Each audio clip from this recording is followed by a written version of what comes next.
Hadirin sekalian, selamat siang dan selamat datang di Sinar Paralel Seminar Nasional Kebijakan Penerbangan Antariksa dengan tema besar Diplomasi Keantariksaan sebagai Instrumen untuk Menuju Pencapaian Pembangunan Indonesia yang Berkelanjutan.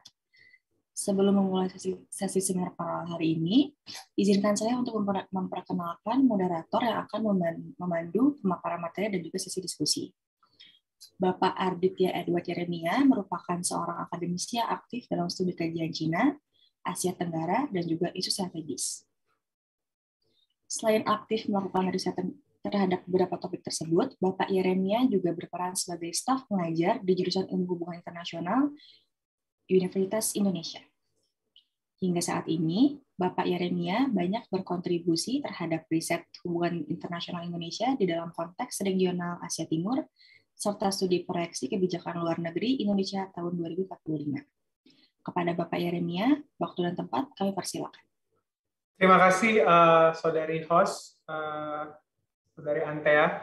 Selamat siang Bapak Ibu semua, merupakan suatu kehormatan bagi saya untuk dapat bersama Bapak Ibu, bersama juga telah hadir di tengah-tengah kita, invited speaker, Ibu Asra Firdianita, dan Bapak Ibu pemakalah yang hari ini akan mempresentasikan hasil penelitian dan ide-idenya terkait apa yang sudah dipaparkan dalam paper masing-masing. Sebelum kita memulai sesi paparan, saya akan terlebih dulu memberikan kesempatan kepada Ibu Asra Firdianita, PhD, untuk memberikan paparannya. Saya perkenalkan terlebih dahulu. Ibu Asra Firdianita, PhD, adalah Ketua Departemen Ilmu Hubungan Internasional, Fakultas Ilmu Sosial dan Ilmu Politik Universitas Indonesia. Beliau juga adalah staf pengajar tetap dalam jabatan sebagai lektor kepala di Departemen Ilmu Hubungan Internasional FISIP Universitas Indonesia. Beliau menyelesaikan studi master dan doktor di Jepang di Meiji Gakuin University dan mendapatkan gelar sarjana sosial dari Departemen HI FISIP UI. Selain sebagai ketua departemen, beliau juga aktif dalam riset. Beberapa kegiatan riset terakhirnya adalah terkait dengan kepemimpinan Indonesia dalam kerjasama Selatan-Selatan yang merupakan prioritas riset nasional dari Kemenristek Dikti dan Badan Riset dan Inovasi Nasional pada tahun 2020 sampai 2021. Dan beliau juga sekarang aktif dalam sebagai bagian dalam tim peneliti terkait SDGs dan G20 di Universitas Indonesia dalam rangka Universitas Indonesia menyambut atau mendukung presidensi G20 Indonesia tahun yang akan dimulai Desember 2021 ini. Keahliannya banyak ditunjukkan dalam riset dan tulisan terkait ekonomi politik internasional dan kerjasama Selatan-Selatan sebagai satu kerangka kerjasama antar negara berkembang di dunia.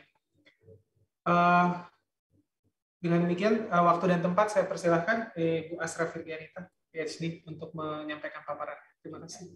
Oke, terima kasih banyak Pak Moderator, Mas Yere. Terima kasih juga untuk host kita hari ini, Mbak Antea.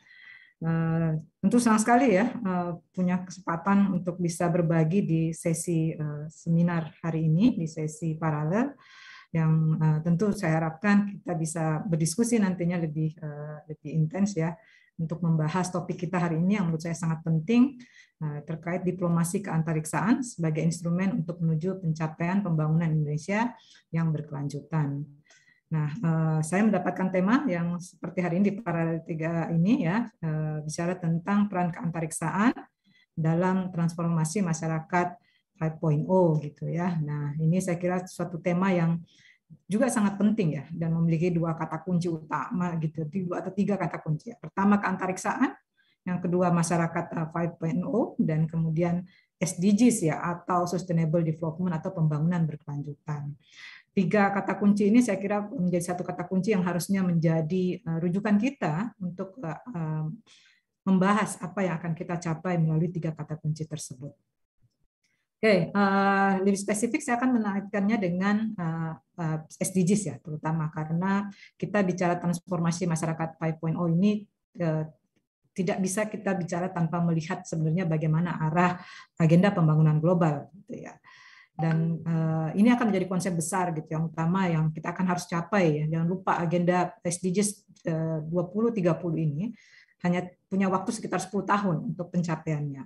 Ya, jadi ini sebuah agenda, ya jangan lupa Sustainable Development Goals ini adalah sebuah agenda yang menjadi referensi utama ya dalam bagaimana kemudian negara melakukan pembangunannya dan bagaimana kemudian itu dicapai, dan ada 17 goals di situ yang sudah disepakati sebagai sebuah agenda pembangunan global.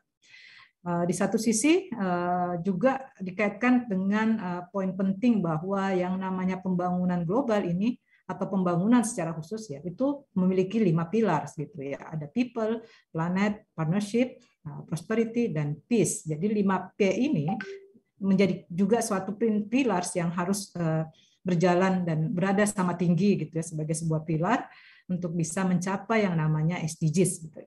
Namun pada saat bersamaan seperti kita ketahui dan kita alami sendiri gitu ya, sejak akhir 2019 kemudian merebak COVID-19 ya, yang kemudian memberi dampak pada kemampuan negara untuk mencapai apa yang menjadi target dari SDGs itu sendiri gitu ya. Secara formal ini menjadi sebuah agenda yang sangat ideal, yang sangat menarik. Namun saya kira kita punya ruang untuk kemudian memberikan kritik-kritik terhadap bagaimana sebenarnya agenda pembangunan global ini akan dicapai. Bagaimana ini kemudian berimplikasi terhadap negara-negara yang selama ini mengalami situasi-situasi yang tidak seideal yang dialami oleh negara-negara maju misalnya. Oke, itu nanti kita akan bahas saya kira lebih lanjut. Dan yang menarik ya, ketika kita mencoba men-search gitu ya di googling gitu, masih yang tadi mungkin ya, ada gerakan untuk mendorong ya atau mendukung yang namanya Goals 18, SDGs 18, yaitu Space for All gitu ya. Ini saya kira satu kata kunci juga gitu ya, satu fenomena yang menarik gitu ya dengan kaitan kita pembahasan kita hari ini, di mana kemudian ada gerakan-gerakan yang dilakukan terutama Space Watch Global ya, kalau nggak salah itu nama gerakannya, yang kemudian berupaya mendorong dimasukkannya space gitu ya di dalam capaian SDGs. Jadi space for all gitu. Jadi ini saya kira juga jadi satu hal yang tentu bisa dieksplorasi, dielaborasi lebih lanjut nanti seperti apa sih space for all ini gitu ya, bisa diwujudkan dalam konteks diplomasi keantariksaan atau peran keantariksaan. Oke, lanjut. Nah, ini saya coba ambil dari hasil riset kami yang kemarin gitu ya, sama juga tadi sebenarnya konteks SDGs-nya. Pada saat yang bersamaan ada juga kita melihat bagaimana dinamika global gitu ya, untuk kita melihat dalam konteks pembangunan sebenarnya. Dan mungkin juga tidak bisa lepas kalau kita yang bicara tentang masyarakat 5.0 gitu ya, atau new society atau masyarakat baru yang didengung-dengungkan. Walaupun juga seperti apa masyarakat 5.0 itu belum banyak dibahas lebih lanjut gitu ya. Tapi nanti kita coba bahas di berikutnya gitu ya. Nah, dinamika global ini saya kira ya, kami meyakini bahwa ini menjadi faktor ya yang kemudian mendorong gitu bagaimana sebenarnya atau berimplikasi terhadap pencapaian agenda pembangunan global tadi gitu. Misalnya kita bicara terkait dengan global urbanisasi gitu ya, trendsnya ya, kecenderungan dari pergerakan urbanisasi itu sendiri. Yang satu sisi dia memberikan tantangan maupun juga kesempatan dalam satu sisinya. Begitupun juga ketika kita bicara digital transformation, ini apakah sebuah global opportunity gitu ya. Dalam beberapa konteks kita bisa lihat ada positive side-nya, ada negative side-nya ya. Positive side-nya tentu ini terkait dengan bagaimana digital transformation bisa mendorong atau mensupport gitu ya productivity yang lebih stabil ya, lebih bermakna dan segala macamnya ya, ataupun juga disebut dengan bahasa financial inclusion gitu, akses untuk perdagangan dan segala macam. Namun ini lagi-lagi kita masih harus mempertanyakan sebenarnya dalam konteks lebih kritis ya kalau kita bicara tentang akses dan inklusinya. Kemudian dari sisi negative side saya kira juga mungkin semuanya juga melihat penting bagaimana ada dampak-dampak negatif dari digital transformation itu sendiri gitu ya, bicara tentang bagaimana kemudian ini berimplikasi kepada intellectual property rights gitu ya, dan hal yang lain. Kemudian juga kita bicara tentang Global Governance Strengthening Effective Multilateralism. Jadi ada isu yang juga penting untuk dibahas kalau kita bicara agenda pembangunan global, yaitu tentang bagaimana sebenarnya global governance itu sendiri harus dijalankan. Jadi isu untuk menguatkan, membuat efektifnya sebuah global governance ini menjadi penting. Saya kira ini pun juga terkait dengan kalau kita bicara space ya. Dan kemudian yang terakhir saya kira isu COVID-19 ya, bagaimana kemudian ini men-challenge kita semua terkait dari dampak COVID-19 ini sendiri. Saya kira itu ya untuk terkait dengan dinamika globalnya. Next. Nah, memahami bagaimana SDGs, memahami bagaimana kemudian tadi dinamika global yang muncul ya dalam periode-periode ini gitu ya. Saya kira kita juga bisa melihat kemudian ada muncul lagi wacana-wacana baru, misalnya bicara tentang bagaimana sih pencapaian masyarakat baru atau new society dengan masyarakat 5.0 tadi. Kita bisa lihat bahwa di periode pertama itu hadir dari gambaran terhadap masyarakat yang berburu ya, hunting society gitu kan. Kemudian yang kedua, tahap keduanya bicara tentang masyarakat agrikultur. Yang ketiga, revolusi industri ya, menjadi pendorong ya, masyarakat industri. Yang keempat bicara tentang information society. Jadi masyarakat informasi gitu yang sangat-sangat kental dengan informasi. Dan yang kelima ini yang definisinya itu masih sangat loose, masih sangat berupaya untuk kemudian menggabungkan bagaimana kemudian ruang maya gitu ya, ruang maya yang kemudian didapatkan dari 5.0 gitu ya, kemudian itu bisa diterjemahkan di dalam ruang fisik gitu ya, ruang fisik, dan kemudian digunakan kembali dengan melalui kecerdasan buatan atau artificial intelligence gitu ya. Itu jadi kata kunci ketika bicara 5.0 gitu. Dan lagi-lagi saya melihat bahwa ini tantangan besar ya. Ini bukan sesuatu yang kalau kita bicara konteks pembangunan, ini bukan sesuatu yang bisa begitu saja kita dapatkan. Apalagi kalau kita bicara juga dalam konteks space. Jangan lupa mungkin bicara space ini barang yang sangat elit gitu ya, atau eksklusif. Dan inilah yang jadi satu persoalan ketika kita bicara tentang kesetaraan, inklusivitas gitu ya, dan kemudian tadi prinsip SDGs no one left behind gitu ya. Jadi saya kira ini hal-hal yang perlu kita kritisi di dalam diskusi-diskusi kita nantinya ataupun juga di luar forum ini nanti untuk kita memastikan bahwa prinsip-prinsip utama yang ideal tadi itu memang bisa tercapai gitu ya dalam konteks pembangunan itu sendiri. Oke, lanjut. Nah, saya berusaha untuk membuat ini paparannya tidak terlalu ini ya, tidak terlalu berbasis pada fenomena. Ini ada beberapa konsep yang ingin saya tawarkan gitu ya. Bagaimana sebenarnya melihat keterkaitan antara peran keantariksaan, kemudian transformasi masyarakat 5.0 dan pembangunan berkelanjutan itu sendiri. Yang pasti konsep yang utama kita bicara tentang sustainable development. Apa itu sustainable development? Itu bicara tentang bagaimana kemudian pembangunan itu tidak semata bicara economic growth atau beyond economic growth gitu ya. Dan kemudian pilar-pilar yang tadi sudah saya sampaikan sebenarnya di awal juga, dan prinsip yang harus dipenuhi di dalam yang namanya sustainable development. Saya kira menarik kalau Anda pernah membaca bukunya Kingsbury tentang pembangunan internasional. Di situ disebutkan sebenarnya sustainable development ini dua kata yang saling bertolak belakang. Sustain, kalau mau sustain jangan develop, kalau mau develop ya siap-siap nggak sustain gitu ya. Jadi saya kira menarik, ini menantang kita untuk kemudian melihat apakah wacana sustainable development ini memang sesuatu ideal yang bisa kita capai ya dalam konteks pembangunan dan situasi dunia yang seperti saat ini gitu ya. Dan dalam fenomena HI misalnya dilihat ada negara maju, negara berkembang, negara miskin, dan lain-lain kategorinya gitu ya. Kemudian konsep yang saya coba tawarkan ada terkait dengan peran negara gitu ya. Peran negara yang kita bisa lihat ada yang kemudian mendorong peran negara yang minimalis, ada yang mendorong peran negara yang sifatnya pada regulatory, ada perannya tapi bersifat pada regulatory, ada peran yang sifatnya market maker gitu ya. Nah, ini pada peran mana yang harus dimainkan? Saya kira tadi menarik itu ketika saya mendengar paparan Pak Heru ya dari LAPAN tadi pagi di keynote speech itu ya, bicara bahwa peran negara semakin berkurang gitu di dalam konteks space. Nah, ini debat juga menurut saya. Kita bicara space ini isu strategis atau tidak gitu. Kita bicara bahwa space ini, kita menempatkan space ini sebagai isu strategis, maka disitulah kemudian ada kewajiban gitu atau keharusan negara untuk terlibat dan memastikan bahwa aspek strategis dari space ini memang terjaga dan kemudian memang diupayakan untuk pencapaian kepentingan bangsa gitu ya. Oke, nanti bisa kita diskusi lebih lanjut. Lanjut.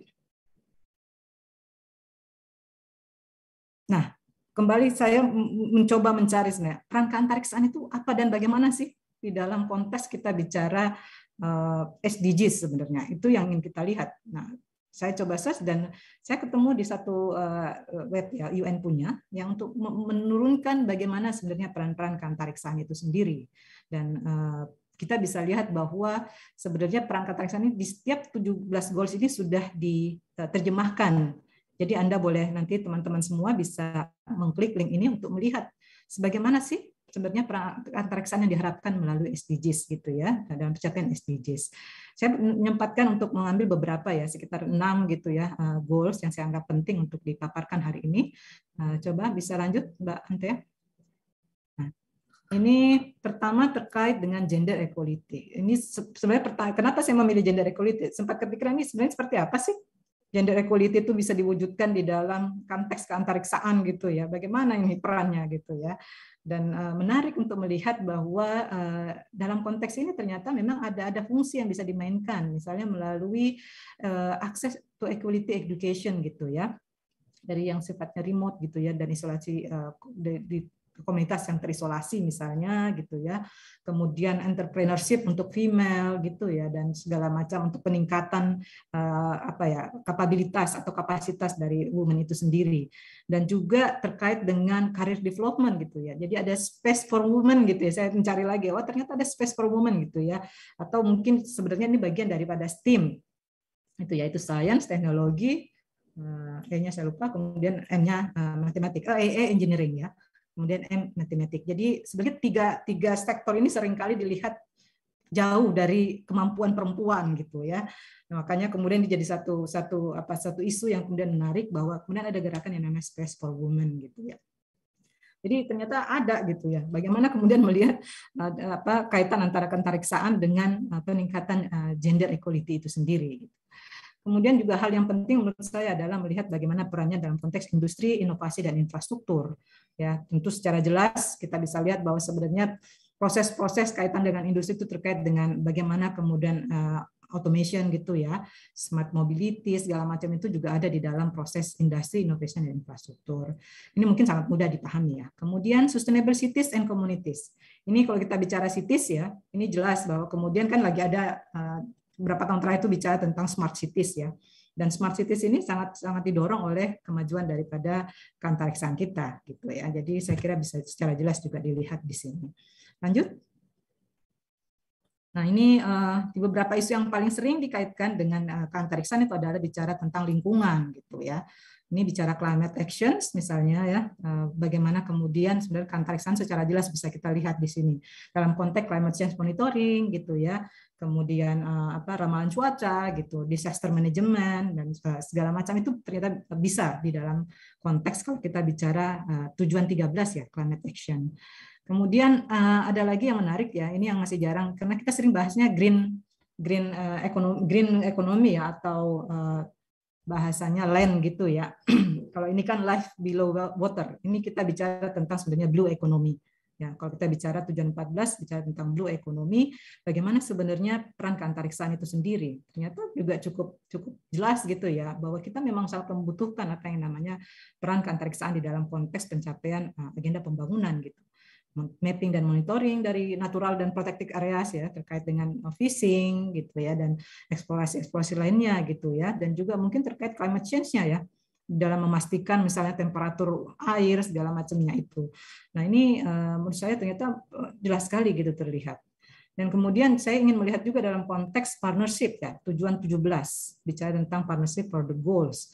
Dan yang pasti di sini jelas bahwa karena melalui space teknologi itu kita bisa bicara tentang International Cooperation Initiative, pertukaran data dan informasi, open source database, dan sharing infrastruktur and exchange of technical know-how gitu ya. Jadi nampaknya sudah didefinisikan sebegitu rincinya ya di dalam UN ini, dan buat saya ini sesuatu yang menarik dan menantang ya, dan tentu harus dipahami bahwa ini konteks ideal di dalam sebuah proses ya, konsep yang namanya SDGs dan mengaitkannya dengan peran keantariksaan.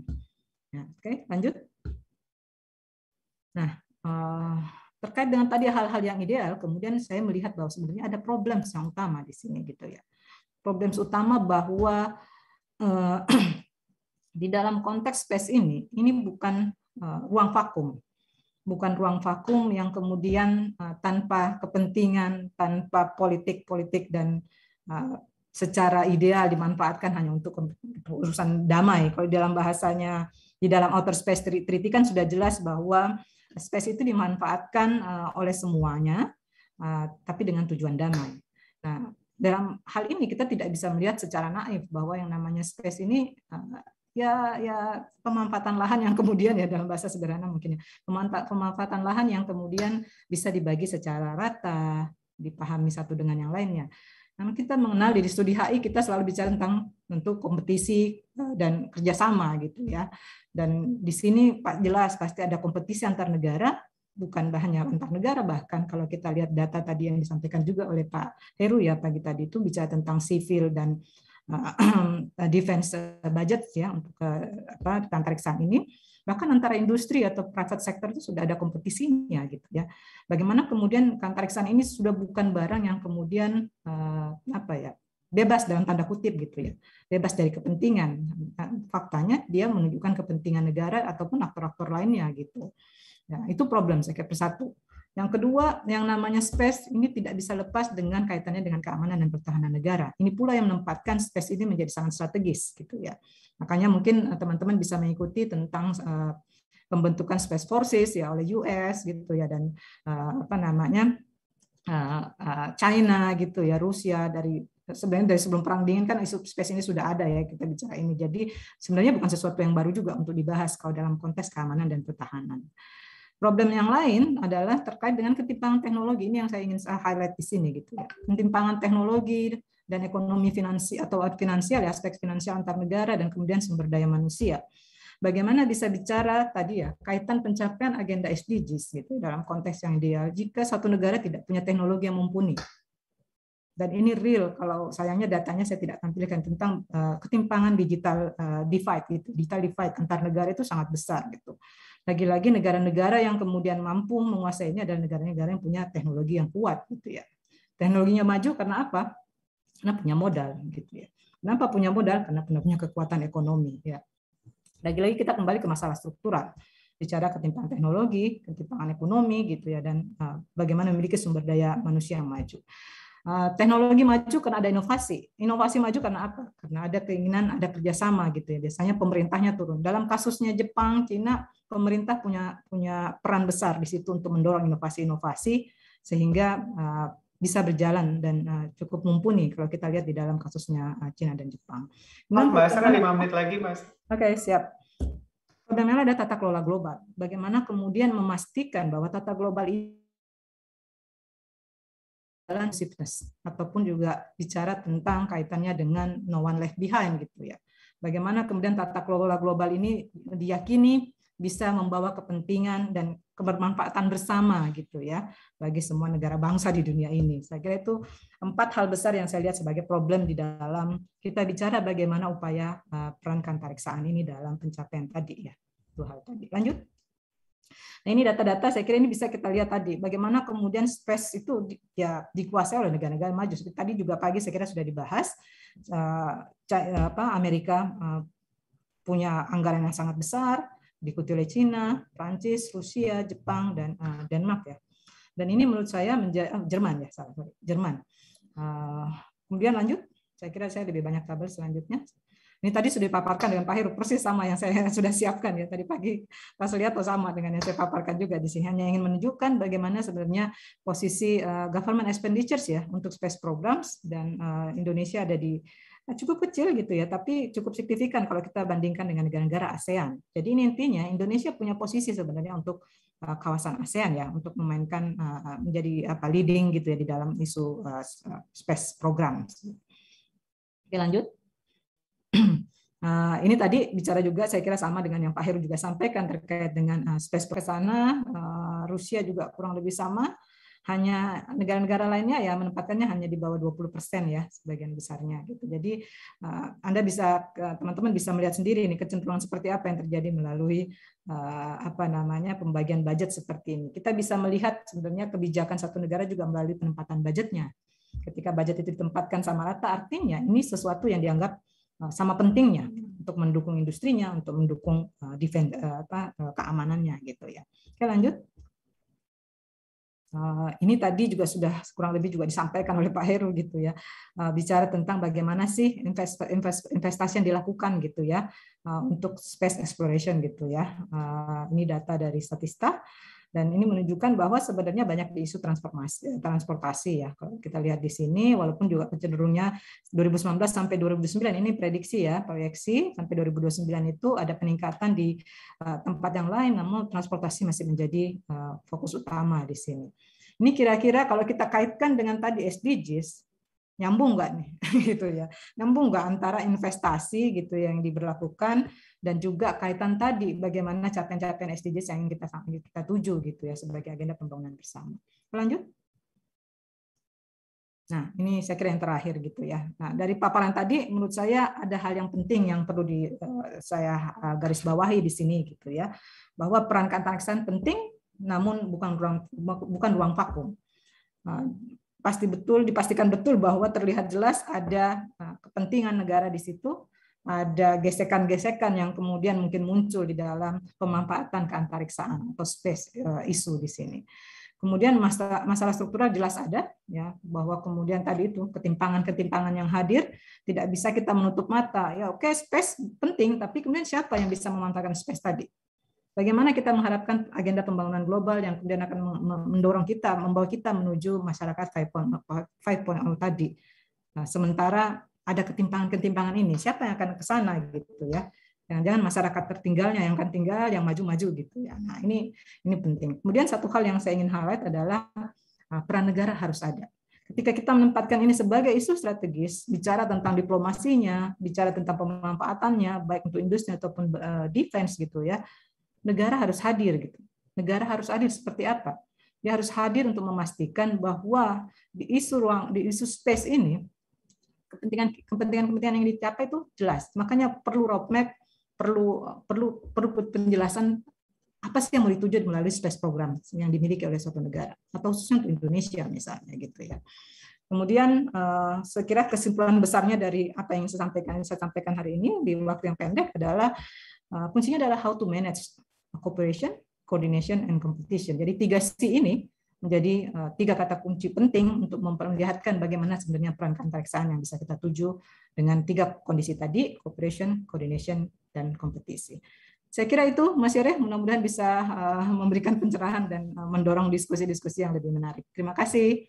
Terima kasih Bu Asra atas presentasinya. Bu Asra menekankan bagaimana kita melihat peran keantariksaan dalam pencapaian SDGs yang tidak harus dilihat dalam konteks ada ketimpangan capaian teknologi antar negara yang akhirnya membuat isu bahasan diskusi mengenai peran keantariksaan dalam SDGs itu tidak bisa dilepaskan dari konteks politik internasional, dan dengan demikian kita perlu melihat peran negara untuk bisa memaksimalkan kepentingan nasional di dalam eksplorasi antariksa.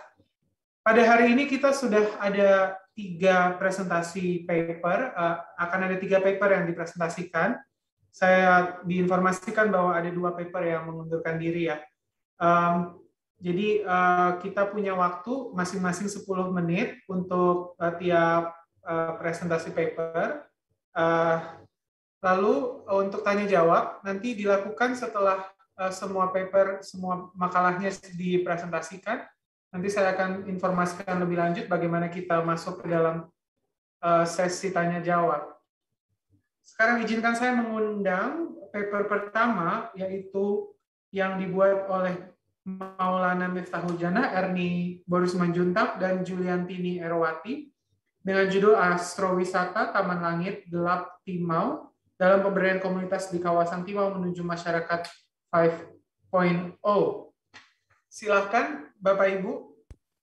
Baik, terima kasih Pak Yeremia. Siap. Juga panitia untuk waktunya. izin menyampaikan terkait dengan studi kasus yang coba kami angkat di sini. Kalau secara pendekatan sepertinya sudah disampaikan semua oleh Bu Asra gitu ya. Itu hampir lengkap semua itu dari ujung sampai ujung. Jadi ini kita mengangkat isu-isu yang sebenarnya terjadi yang kami angkat ini adalah di Kupang gitu. Jadi betul sekali tadi termasuk di dalamnya ada isu SDGs yang sebenarnya kita boleh bilang ada pilihan ya, bahwa sebenarnya yang mau 5.0 itu siapa gitu? Apa kita yang di Jakarta atau juga apa semua orang Indonesia gitu? Ini nanti akan coba kita lihat, kita potret gitu, apakah benar seperti itu. Baik, saya izin share screen.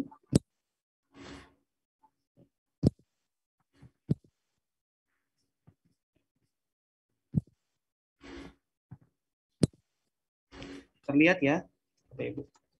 Baik, saya mulai. Langsung saja ke pembahasan. Jadi pertama akan sampaikan pendahuluan, latar belakang dilaksanakannya kajian ini, kemudian permasalahan. Kita lihat potret Kabupaten Kupang seperti apa dalam perspektif ekonomi, sosial, budaya gitu. Kemudian ada hasil analisis. Kami di sini mencoba memotret dengan memotret kondisi dengan menggunakan SWOT, kemudian kita modifikasi menjadi TOS analisis dan kesenjangan, analisis kesenjangan. Nah, kesenjangan ini kita coba potret juga dengan konsep 5A, karena yang mau didorong di sini adalah pariwisatanya, atau boleh dibilang kalau lebih spesifik adalah astrowisata. Kemudian nanti ada kesimpulan. Oke, diberikan waktu 10 menit, kita langsung saja. Latar belakangnya adalah bahwa dibangunnya Opnas di Kabupaten Kupang karena fasilitas yang ada sekarang, yang ada di Boska itu sudah tidak memadai. Karena tingginya peningkatan sosial ekonomi, kegiatan sosial ekonomi di sekitarnya, mau nggak mau jadi, sebenarnya ini bagus ya, tapi di sisi lain dalam optimalisasi pengamatan antariksa, itu terganggu. Jadi ada polusi udara dan juga ada polusi langit. Jadi memang fasilitas di Boska ini sudah tidak bisa efektif lagi. Maka dari itu teman-teman di astronomi mencoba mencari jalan keluar. Begitu mereka melakukan kajian, akhirnya ditemukan salah satu tempat yang memiliki langit cerah yang paling panjang selama setahun adalah di Kabupaten Kupang. Kemudian setelah itu adalah bagaimana setelah kita nanti tahu bahwa ada di Kupang, selanjutnya bagaimana mengkonservasi langit. Karena kita tahu sendiri begitu ada fasilitas juga. Kemudian, karena gini, di Opnas ini nanti akan juga membawa dampak lain, yaitu adalah pembukaan jalan ke fasilitas. Nah, yang selama ini memang belum. Jadi kalau sebelumnya itu, kalau kita mau ke fasilitas itu, kita harus menggunakan mobil double gardan. Nah, begitu dibuka jalan gini, sekarang sudah ada aspal, maka bahkan Avanza pun bisa sampai. Kemarin kami terakhir ke sana bulan Juni, itu tinggal sekitar 1,5 kilometer yang masih jalan tanah. Nah, itu mudah-mudahan akhir tahun ini fasilitas sudah bisa beroperasi gitu. Karena jalan ini sangat menentukan. Selanjutnya adalah pengentasan kemiskinan di wilayah. Jadi nanti begitu dibangun ini, kemungkinan besar atau harapan juga yang ingin dicapai adalah bagaimana pembangunan Opnas ini memberikan dampak secara sosial ekonomi bagi masyarakat sekitar. Jadi tidak hanya secara teknologi yang di Jakarta bisa maju, tapi juga orang-orang sekitar itu juga bisa mendapatkan manfaat yang sebesar-besarnya atau yang optimal. Ya, permasalahannya adalah yang mau kita angkat adalah strategi bagaimana mendukung program pelestarian langit. Nah, ini adalah kepentingannya riset. Itu bisa juga diakomodir dalam kerangka bagaimana pemerintah provinsi dan kabupaten di Provinsi NTT dan Kabupaten Kupang itu bisa mengangkat derajat kemiskinan atau derajat ekonomi dari masyarakat sekitar. Salah satunya dengan kami pikir dengan konsep 5.0 ini, karena fokus dari 5.0 ini adalah manusianya, bukan terhadap teknologinya. Kalau kita lihat kan 4.0 kan fokusnya pada pemanfaatan sebesar-besarnya pada komunikasi dan teknologi.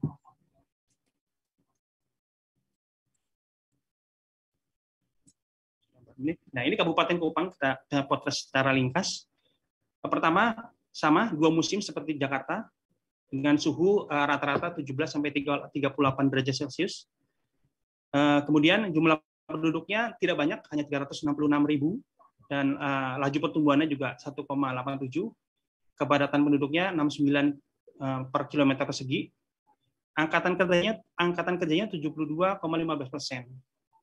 Dan banyaknya yang menganggur itu sebanyak 9.000. Ya, lumayan. Kemudian dari sosial dan kesejahteraan, ada, kalau kita bilang ini ada kemiskinannya itu, tingkat kemiskinan itu sebesar, atau persentase kemiskinannya sebesar 22,77 dengan kedalaman kemiskinannya 4,36 dan indeks keparahannya 1,21. Nah, ini kemarin dipesankan oleh para pejabat di Kabupaten Kupang dan di Provinsi NTT bahwa mereka sangat berharap sekali industri pariwisata di daerah mereka menjadi prime mover dari angka kemiskinan di wilayahnya, gitu. Karena harapannya hanya itu, gitu. Tidak ada aspek lain atau belum terbangunnya aspek lain yang bisa mereka tawarkan, gitu. Kemudian pertanian, untuk pertanian, kehutanan dan perikanan merupakan sektor yang utama di situ, karena kemarin kami lihat sendiri, bahkan pertanian sendiri pun itu hanya untuk konsumsi mereka utamanya. Sedikit sekali yang mereka bawa ke pasar untuk bisa dijual, gitu. Di samping kualitas juga memang mereka masih melakukan transaksi atau membeli barang-barang yang sederhana, kebutuhan pokok yang sederhana. Kemudian pariwisata, wisatawannya ini 35.400, belum termasuk yang di Timau karena belum dibangun. Nah, untuk tahun 2020 memang ada penurunan sedikit karena ada pandemi. Kemudian untuk transportasi, masyarakat selama ini menggunakan bis dan truk. Nah, untuk fasilitas ke Gunung Timau sendiri memang belum ada angkutan yang dari Kabupaten Kupang. Jadi kalau kita mau ke Gunung Timau itu kita harus menggunakan mobil sewaan, gitu ya. Nah, kalau kita coba amati dan juga kita melakukan wawancara, maka kita akan mendapati kondisi sosial masyarakat di Amphoang Tengah, di wilayah sekitar itu mereka masih agrarian society atau masih 2.0 kalau misalnya kita pernah dalam konsep masyarakat 5.0. Dan bahkan ada peluang untuk bisa meningkatkan hasil pertanian mereka melalui penyuluhan pertanian, karena kita lihat di sana memang belum ada pengelolaan pertanian yang kalau dibilang intensitas ya, dengan metode intensifikasi. Jadi memang karena tadi hanya untuk keperluan pribadi, begitu nanti sudah panen mereka taruh di atas rumahnya yang berbentuk kerucut, dan itu yang mereka makan dalam setahun, dan itu tidak dijual.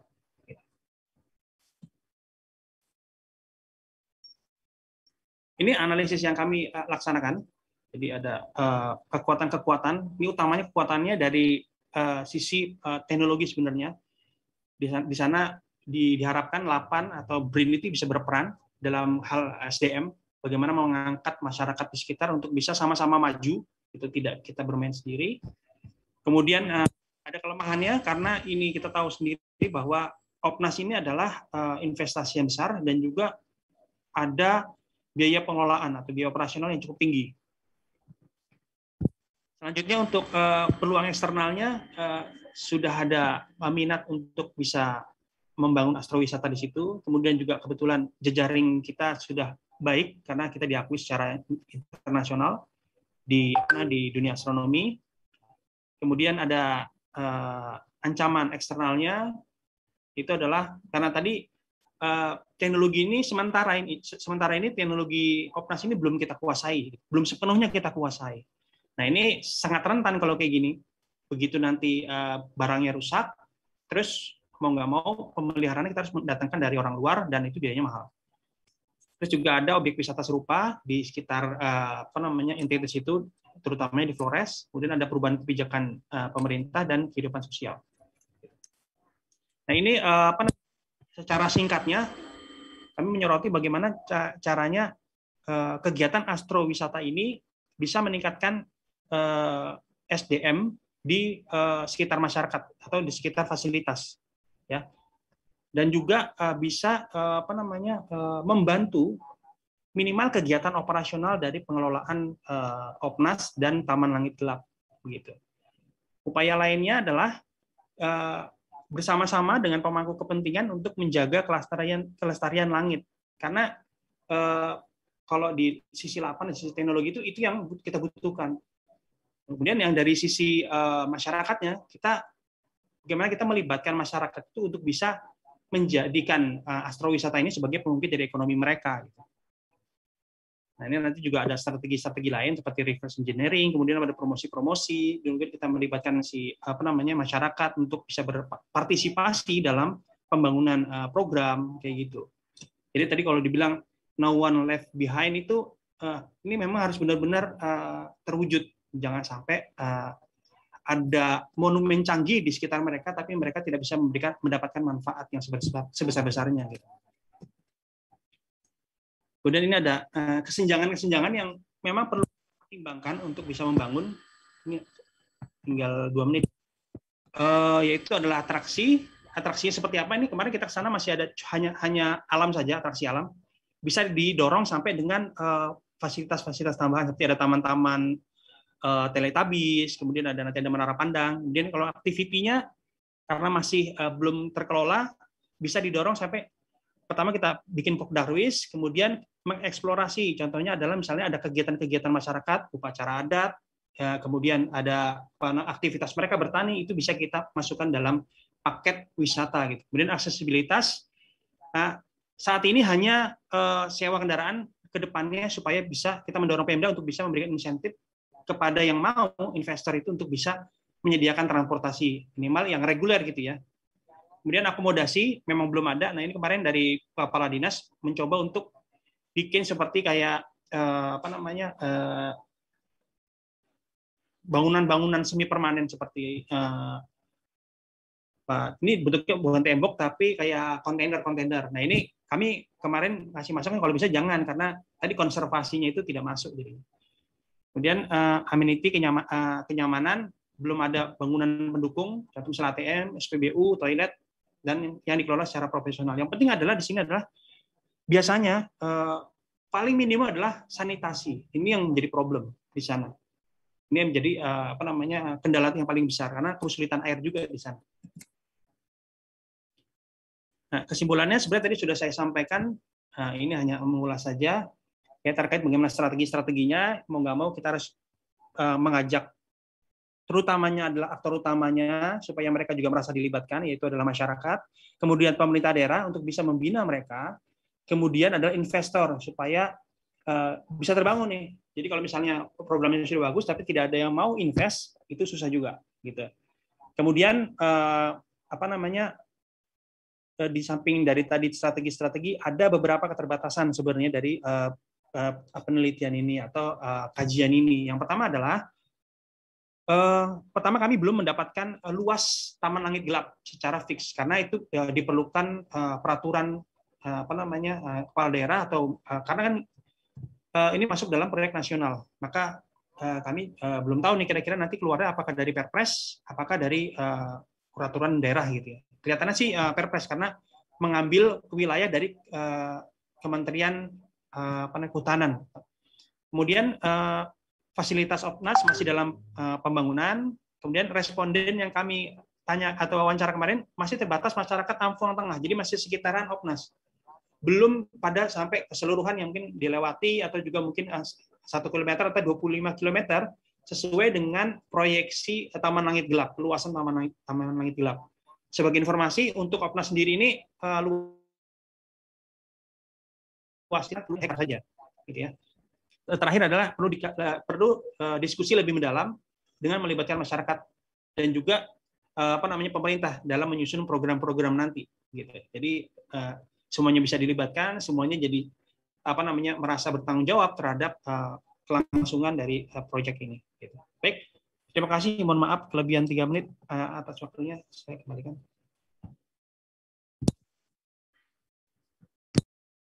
Maaf belum ya unmute.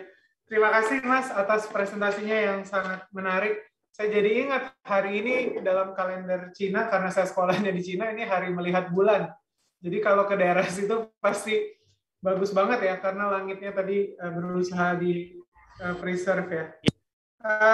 Selanjutnya kita akan mendengarkan presentasi dari Kristanti Yosefa terkait dengan judul paper Quo Vadis Industry Space Industry Tourism dalam perspektif negara berkembang. Dipersilakan. Ya, saya izin untuk mempresentasikannya.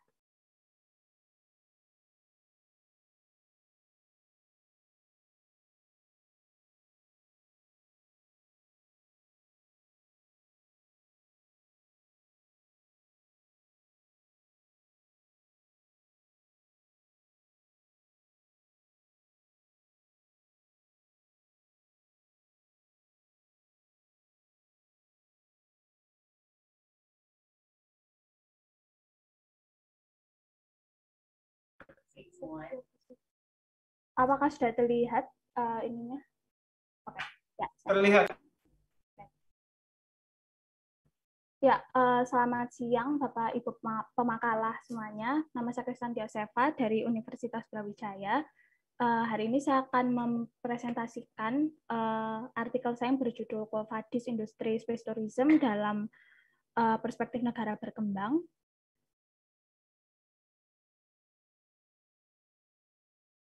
Ya, oke, kita akan masuk ke latar belakang. Jadi pada mulanya eksplorasi antariksa ini adalah sesuatu yang lekat hubungannya dengan negara, gitu ya. Yang mana hal ini dimulai dengan fenomena space race yang pertama kali terjadi antara Amerika Serikat dengan Uni Soviet, sehingga pada saat itu antariksa dianggap sebagai salah satu arena perlombaan dalam Perang Dingin. Nah, singkatnya negara selama ini ya itu telah memegang posisi sebagai leader atau sebagai pemain penting dalam ranah eksplorasi antariksa. Nah, akan tetapi kemudian pada dekade 60-an muncullah era komersialisasi antariksa yang pertama kali dimulai dengan peluncuran pertama satelit komersial untuk telekomunikasi. Yang mana pada saat itu meskipun negara masih menjadi aktor utama, namun perusahaan swasta telah terlibat dalam misi-misinya, baik itu memenuhi teknologi yang dibutuhkan atau dalam pembangunan hal-hal yang dibutuhkan dalam peluncuran satelit gitu ya. Nah, kendati demikian seiring dengan berkembangnya teknologi antariksa, muncullah era komersialisasi antariksa yang menandai era baru penjelajahan antariksa, di mana kompetisi antariksa saat ini itu semakin ramai dengan aktor-aktor baru yang tidak hanya datang dari negara kunci seperti Amerika Serikat, namun juga dari negara-negara lain di kawasan yang lain, misalkan dari Asia seperti Cina, Jepang, India, maupun dari kawasan-kawasan Eropa.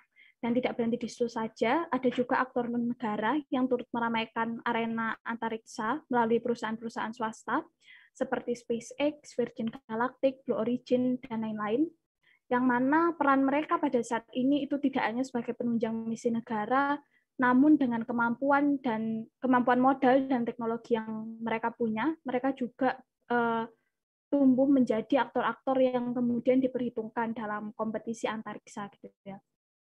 Nah, fenomena ini yang kemudian disebut sebagai democratization of space, di mana terdapat beragam aktor yang ada dalam perlombaan antariksa yang sama, yang kemudian berdampak pada transformasi industri antariksa. Nah, hal ini juga yang membawa kita ke dalam suatu era yang disebut new space, ya, yang mana terdapat banyak inovasi dalam teknologi antariksa dan kemungkinan-kemungkinan yang luas gitu. Nah, salah satu bentuk komersialisasi antariksa adalah space tourism atau pariwisata antariksa, di mana wacana industri pariwisata antariksa ini turut berkembang seiring dengan mapannya perusahaan-perusahaan seperti SpaceX dan Virgin Galactic atau Blue Origin gitu ya. Dan pariwisata antariksa sendiri pada definisinya yang paling sederhana itu berarti membawa wisatawan ke ruang angkasa dengan membayar sejumlah biaya tertentu gitu. Nah, berdasarkan perhitungan yang dilakukan oleh Virgin Galactic, industri ini memang dianggap dapat menuai profit yang menjanjikan. Nah, akan tetapi dengan dimulainya era New Space, itu juga berarti terdapat perubahan dalam lanskap eksplorasi antariksa yang selama ini ada, di mana Shammas dan Holland menyebutnya sebagai Space for Capitalism, karena berarti kegiatan antariksa dalam New Space, seperti space tourism atau pertambangan asteroid, dan lain-lain, itu diarahkan untuk mencari keuntungan. Nah, yang menjadi persoalan, terlepas dari pretensi humanistik maupun narasi universal yang disampaikan oleh perusahaan-perusahaan tersebut, bagi beberapa pihak, gitu ya, salah satunya bagi negara berkembang, ia sebenarnya dianggap tidak semenguntungkan itu gitu bagi seluruh umat manusia, melainkan hanya bagi sekelompok pengusaha kaya tertentu yang secara strategis menggunakan kiasan humanis untuk menimbulkan animo atau antusiasme gitu ya terhadap aktivitas industri wisata tersebut, wisata antariksa tersebut. Nah, ini juga digambarkan sebagai kapitalis kain gitu ya, karena adanya kapitalisme di antara metode penelitian deskriptif kualitatif dengan teknik pengumpulan data melalui studi kepustakaan. Nah, landasan teori yang saya gunakan adalah menggunakan pendekatan teori kritis atau critical theory dalam studi HI, karena berusaha melihat bagaimana isu space tourism itu dilihat dalam perspektif negara berkembang. Nah, teori kritis sendiri merupakan suatu teori yang berasal dari Mazhab Frankfurt yang memiliki keterkaitan dengan Marxisme, kemudian diperkaya dengan beberapa pemikir seperti Horkheimer, Adorno, dan lain-lain, yang mana masuknya teori kritis ke HI ini menjadi penantang gitu ya, menjadi penantang teori-teori arus utama atau Mazhab positivis karena berusaha untuk memberikan alternatif dan analisis dalam mengkaji suatu fenomena gitu. Yang mana dalam teori kritis ini berusaha untuk mempertanyakan kembali ya definisi yang rigid terhadap konsep-konsep keilmuan yang sudah ada maupun membongkar bentuk-bentuk tradisional dalam berteori serta mempermasalahkan bentuk kehidupan sosial yang membatasi kebebasan itu. Nah, adapun critical international theory atau teori internasional kritis ini merupakan bentuk perpanjangan dalam domain internasional dan melalui pendekatan inilah konsep space tourism dibedah dan dikritisi untuk memperlihatkan bagaimana posisinya dalam perspektif negara berkembang. Nah, lanjut ke fakta dan data. Industri space tourism ini mulai mencuat ketika tahun 2001 turis antariksa pertama dunia, Denis Tito, berkunjung ke ISS menggunakan roket Soyuz Rusia. Nah, kemudian muncullah atau diikuti dengan turis-turis antariksa yang lain seperti Mark Shuttleworth, Greg Olson, Sarah Brightman, yang mana kesamaan dari mereka semua adalah kesemuanya merupakan pebisnis kaya raya yang mampu membayar puluhan juta dolar ya untuk perjalanan antariksa. Nah, akan tetapi dalam konteks pasar sebetulnya terdapat permintaan yang besar akan perjalanan antariksa dari negara-negara industri. Dan realisasi wisata antariksa saat ini itu bukan hanya bicara mengenai ide futuristik atau kemudian imajinasi ilmuwan dan pebisnis, tapi memang benar-benar ada gitu permintaan untuk itu. Berdasarkan survei yang dilakukan di Jepang maupun di Kanada dan Amerika Serikat menemukan bahwa sekitar 70% dari responden itu memiliki minat untuk melakukan perjalanan luar angkasa dan mau atau bersedia untuk membayar sejumlah biaya yang besar untuk melakukan perjalanan itu. Nah, berdasarkan data yang dirilis oleh Northern Sky Research, diperkirakan pada tahun 2028 wisata suborbital itu dapat mencapai nilai yang cukup besar ya, sekitar 2,8 miliar dolar dan total pendapatan sebesar 10,4 miliar dolar pada dekade setelahnya. Nah, nilai yang besar juga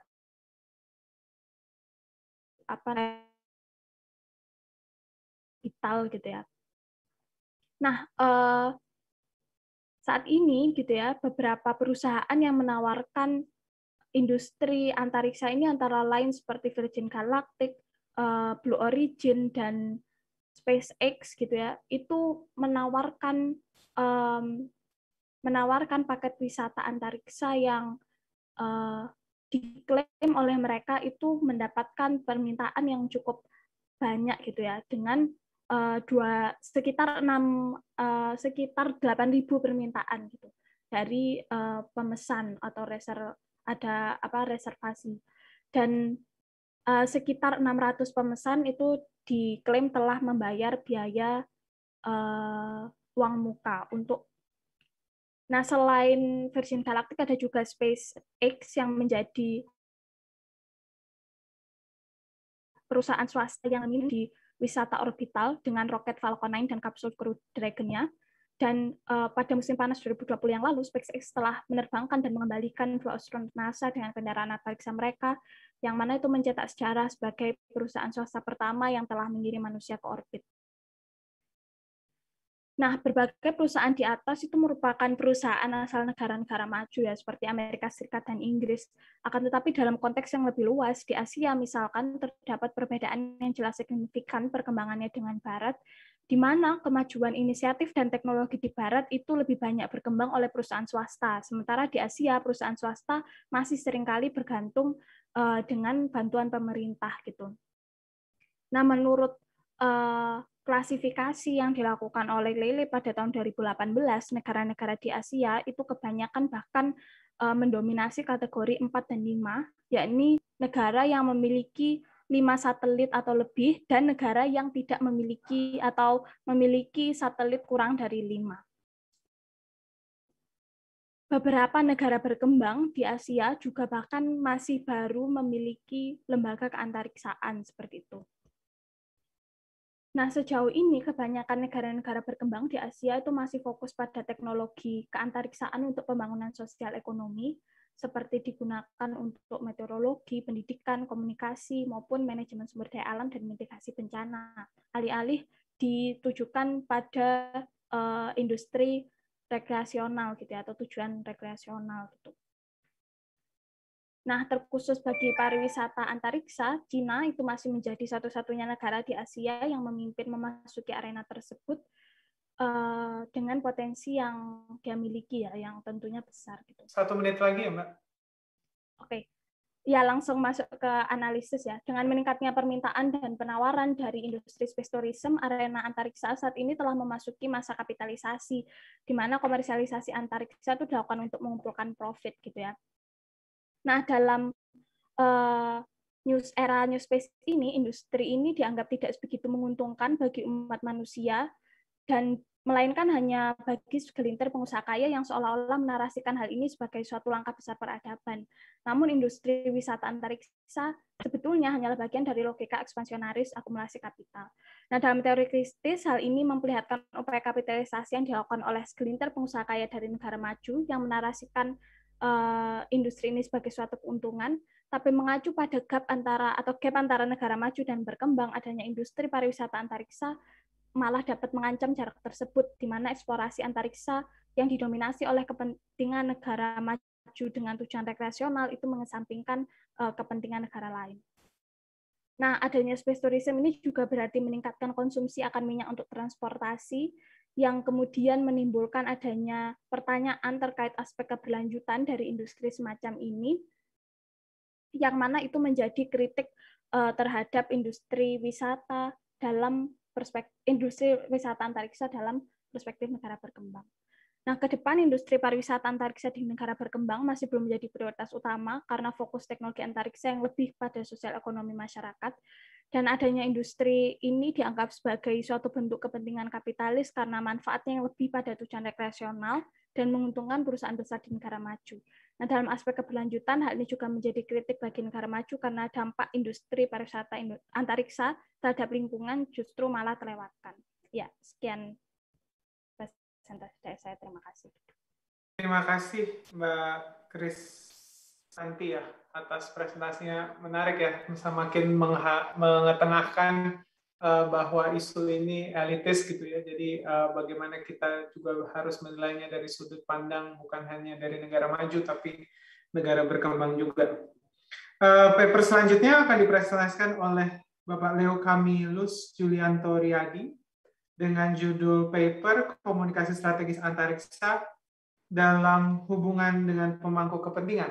Untuk Pak Leo, waktu dan tempatnya dipersilahkan. Terima kasih kepada Pak Yeremia, Bu Asra. Saya mohon izin untuk share screen.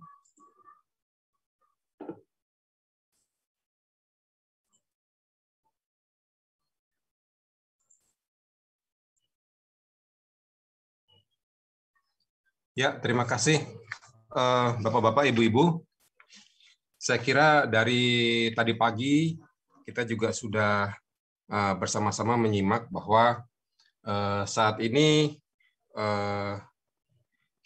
dunia kita sedang banyak sekali terjadi perubahan, ya, mulai dari pola komunikasi, gitu ya. Tadinya ada komunikasi satu arah misalnya dari pemerintah ingin memberitakan sesuatu pada masyarakat satu arah memakai media-media mainstream, jadi keterlibatan masyarakat untuk melakukan feedback juga sedikit. Kemudian seperti kita ketahui tadi pagi, organisasi-organisasi penelitian juga sudah mulai disatukan, sudah mulai streamline, ya, mana yang bisa saling bekerja sama dijadikan satu, di jaraknya diperdekat. Kemudian banyak sekali, termasuk ada antariksa sekarang sudah untuk komersialisasi, tadi juga kita sudah dengarkan, bahkan komersialisasinya sudah mengarah ke rekreasional. Kemudian pola kerja kita juga sudah work from home dan virtual, termasuk dengan adanya webinar ini, dan semua otomatisasi. Jadi kita, kalau beberapa tahun yang lalu kita bicara SDG, mungkin tanpa antariksa, sekarang antariksa juga sudah merupakan suatu harga mati, ya, bahkan akan dijadikan SDG nomor 18 katanya. Nah, dari sini semua kita bisa merenungkan, gitu ya, akankah di tengah segala perubahan ini Indonesia akan bisa menunjukkan jati dirinya, menunjukkan kemandiriannya? Apakah kita hanya merupakan tempat negara maju untuk menjual barang dan jasa? Kita hanya dari sisi pembeli, ya. Memang yang namanya kemandirian itu tidak bisa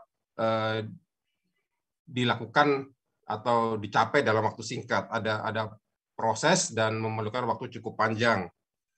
Nah, oleh sebab itu, dalam rangka untuk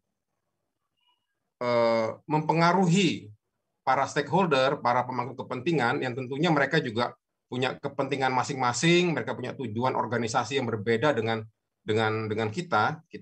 Kita ini dalam artian 8, ya. Kita ingat juga adanya banyak sekali penopang, misalnya pentahelix. Di situ kelihatan banget peta dari pemangku kepentingan itu. Masing-masing punya tujuan masing-masing yang sebetulnya perlu dirangkul, kita ajak bersama-sama untuk bisa memahami urgensi dari keantariksaan ini demi pembangunan, misalnya.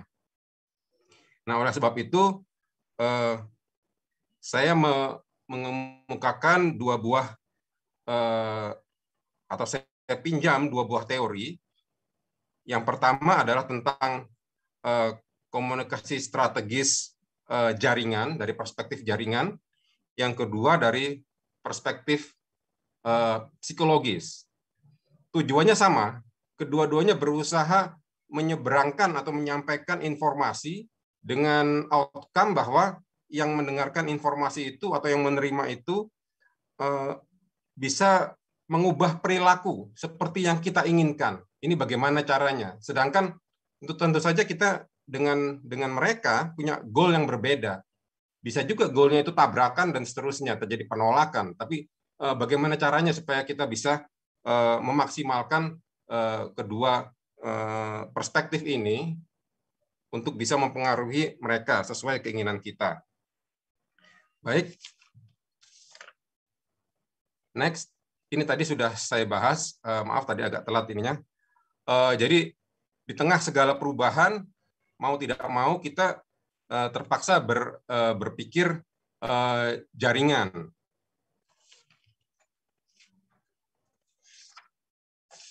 Nah,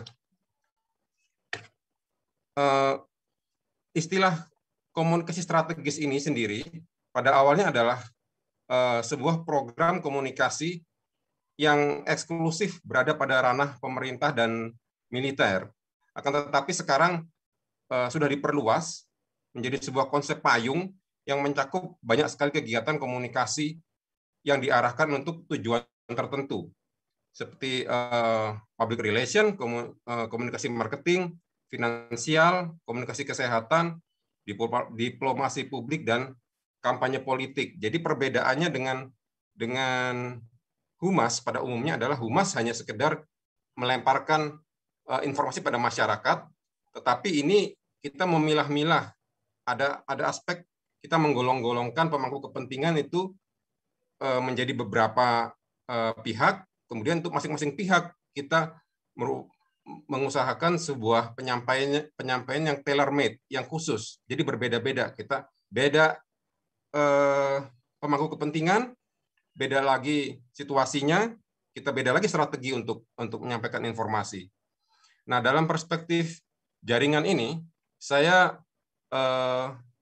mengambil sebuah kasus dari Chicago, kota Chicago Selatan, di mana pemerintah setempat berusaha mengajak masyarakat di sana untuk memahami dan paham tentang perubahan iklim. Nah, isu perubahan iklim ini gampang-gampang susah karena informasi yang beredar tidak ketahuan berasal dari mana, kemudian pemirsanya atau pendengarnya juga tidak tahu mana yang benar, mana yang salah, gitu ya. Jadi yang pertama, ada multidimensi dari pendengar. Mereka bersikap sebagai penerima informasi sekaligus sebagai penghasil informasi. Yang kedua, di situ ada namanya kerumitan kanal informasi. Jadi tidak hanya sekedar sumber informasi dan penerima informasi, tetapi di tengah-tengah bisa juga ada intermediari, ada penengah informasi yang yang menjembatani. Jadi bagi pendengar informasi, dia itu bertindak sebagai sumber sebetulnya. Tapi sumber ini kalau tidak di-manage dengan baik, dia akan bisa malah menghambat atau mengubah informasi sesuai kepentingannya. Kemudian yang ketiga, di sini pemilihan kanal informasi. Jadi ada semacam pandangan bahwa kalau memilih kanal informasi dan seterusnya, bagaimana caranya? Ternyata di sini orang memilih kanal informasi berdasarkan kenyamanan atau kedekatan. Misalnya, kalau saya sering ke pasar dan di sana ada kios koran, ya tinggal lewat beli koran, beres gitu ya. Atau misalnya saya di rumah ada WiFi, saya akan pakai internet. Tapi kalau nggak ada WiFi, saya nggak pakai internet. Jadi kemudahan. Yang keempat, di sini ada aliran informasi. Konteks relasional ini maksudnya kita lihat seperti gambar di sebelah kanan itu, struktur dari jaringan itu bagaimana. Jadi ada struktur jaringan yang kurang padat dan ada yang sudah full atau padat. Nah, masing-masing mempunyai kelebihan dan kekurangan. Untuk jaringan yang sudah padat, dia akan arus informasi akan lebih cepat, tapi informasinya cenderung homogen. Cepat, tetapi kemungkinan untuk informasi baru dari luar masuk akan sulit. Dan sebaliknya dengan yang kurang padat. Next. Ini adalah langkah-langkah pragmatis jaringan. Akan saya skip aja, mungkin saya sisakan untuk terakhir. Yang kedua, perspektif psikologis. Jadi ada informatif, fasilitatif, persuasif, koersif, bargaining, dan kemitraan. Nah, satu informasi yang sama yang kita ingin sampaikan kepada khalayak, kepada masyarakat, atau kepada pemangku kepentingan, bisa kita kemas menjadi 6 strategi yang berbeda, tergantung kebutuhannya, tergantung persepsi kita terhadap pemangku kepentingan tersebut. Next.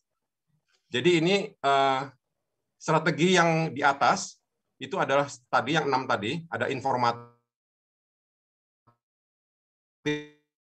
fasilitatif, persuasif, punish reward itu adalah koersif, kemudian kooperatif dan bargaining. Kemudian 3 layer di tengah itu adalah persepsi. Persepsi sebelum proses, kemudian setelah proses itu ada perubahan pola pikir, kemudian ada perubahan motivasi, dan yang terakhir paling bawah adalah perubahan perilaku atau behavior yang kita harapkan. Jadi dari sana masyarakat bisa diharapkan setelah mereka berubah, mereka diharapkan untuk bisa lebih aktif, jalan sendiri misalnya dalam rangka mencari informasi, information seeking, atau saling sharing atau forward. Nah, itulah yang kita harapkan dilakukan masyarakat setelah kita terapkan berbagai strategi yang berbeda. Next, bagaimana cara menerapkannya? Ini hanya semacam aplikasinya ya. Jadi bila yang paling atas biasanya informatif dulu. Kalau kita melihat bahwa masyarakat ini kurang paham terhadap masalah, kemudian keterlibatannya juga rendah atau sedang, kemudian tujuannya juga berbeda dengan apa yang kita inginkan, maka kita informasi dulu. Jadi targetnya adalah awareness di masyarakat. Paham nggak mereka? Mereka mengenali nggak bahwa misalnya tadi climate change itu adalah sebuah masalah. Kemudian setelah mereka terinformasi, kadang-kadang masih juga ada situasi di mana mereka nggak bisa bergerak, misalnya karena kurangnya sumber daya. Nah, sumber daya ini kita berikan sebagai kita berada pada pihak sumber, pada pihak pemerintah, kita memfasilitasi mereka, misalnya kita menyediakan layanan-layanan, kita menyediakan informasi di website, atau bahkan kita membangun infrastrukturnya, kita nasionalisme, atau kita pakai semangat kedaerahan, nggak apa-apa, asal itu positif gitu. Maaf, Oke. Kooperatif itu lebih canggih lah. Mereka sudah bisa dilepas, sudah bisa berdiri sejajar sama dengan pemberi informasi. Kemudian reward dan punishment ini digunakan hanya sekali-sekali aja. Nah, inilah contohnya stakeholder. Secara sederhana misalnya begini. Presiden, sebelah kiri Presiden Bappenas ini adalah kabinet ya, termasuk ada Menteri Keuangan, BRIN, kementerian lainnya. Rata-rata mereka sudah aware, sudah lewat masalah informatif. Mungkin mereka yang kurang fasilitatif gitu. Misalnya Kementerian Kehutanan, mereka oke, saya setuju pakai teknologi antariksa, tapi bagaimana caranya kita berikan BIMTEK segala macam. Nah, ini fase fasilitatif gitu. Nah, sedangkan DPR itu mungkin masih informatif. Kalau akademia dia sudah lewat, bahkan mungkin sudah ke arah cooperation secara bersama. Demikian juga swasta. Kalau LSM dan media bisa campur-campur. Nah, artinya kita harus memetakan dulu stakeholder ini masuk yang mana, baru kita terapkan strategi yang berbeda. Kesimpulan terakhir, jadi kita harus seperti tadi melakukan survei jaringan terhadap stakeholder, bagaimana mereka memilih sumber informasi, mana yang mereka lebih nyaman, kanal informasi, kita juga mengendalikan intermediari survei intermediari yang tadi, resource itu, dan kita memanfaatkan jaringan, serta jangan lupa kita ada beberapa LSM juga yang bisa kita mintai bantuan untuk ikut menyemangatkan masyarakat, gitu ya. Dan ini adalah investasi untuk menguatkan jaringan. Jadi kalau di masyarakat itu jaringan komunikasinya kurang antar orang ya, bukan sinyal, bukan antar orang, kita juga harus turun ke masyarakat untuk membangun lah. Kemudian yang terakhir tadi kita menggunakan bauran strategi penyampaian informasi yang tepat sesuai dengan karakteristik dari stakeholder, dari pemangku kepentingan. Sebagai kata akhir, mungkin tadi saya akan mengutip yang dikatakan Bu Arsa. Jadi ada 3C, cooperation, coordination, terakhir apa ya tadi? Competition. Dan yang keempat adalah communication. Jadi untuk bisa berkooperasi, berkoordinasi, dan berkompetisi, pertama-tama kita harus membuka jalan dengan komunikasi. Terima kasih, Ibu. Terima kasih. Terima kasih Pak Leo atas prestasinya. Bapak Ibu sekalian, kita sudah mendengarkan 3 pemakalah dan kita cukup punya banyak waktu untuk berdiskusi.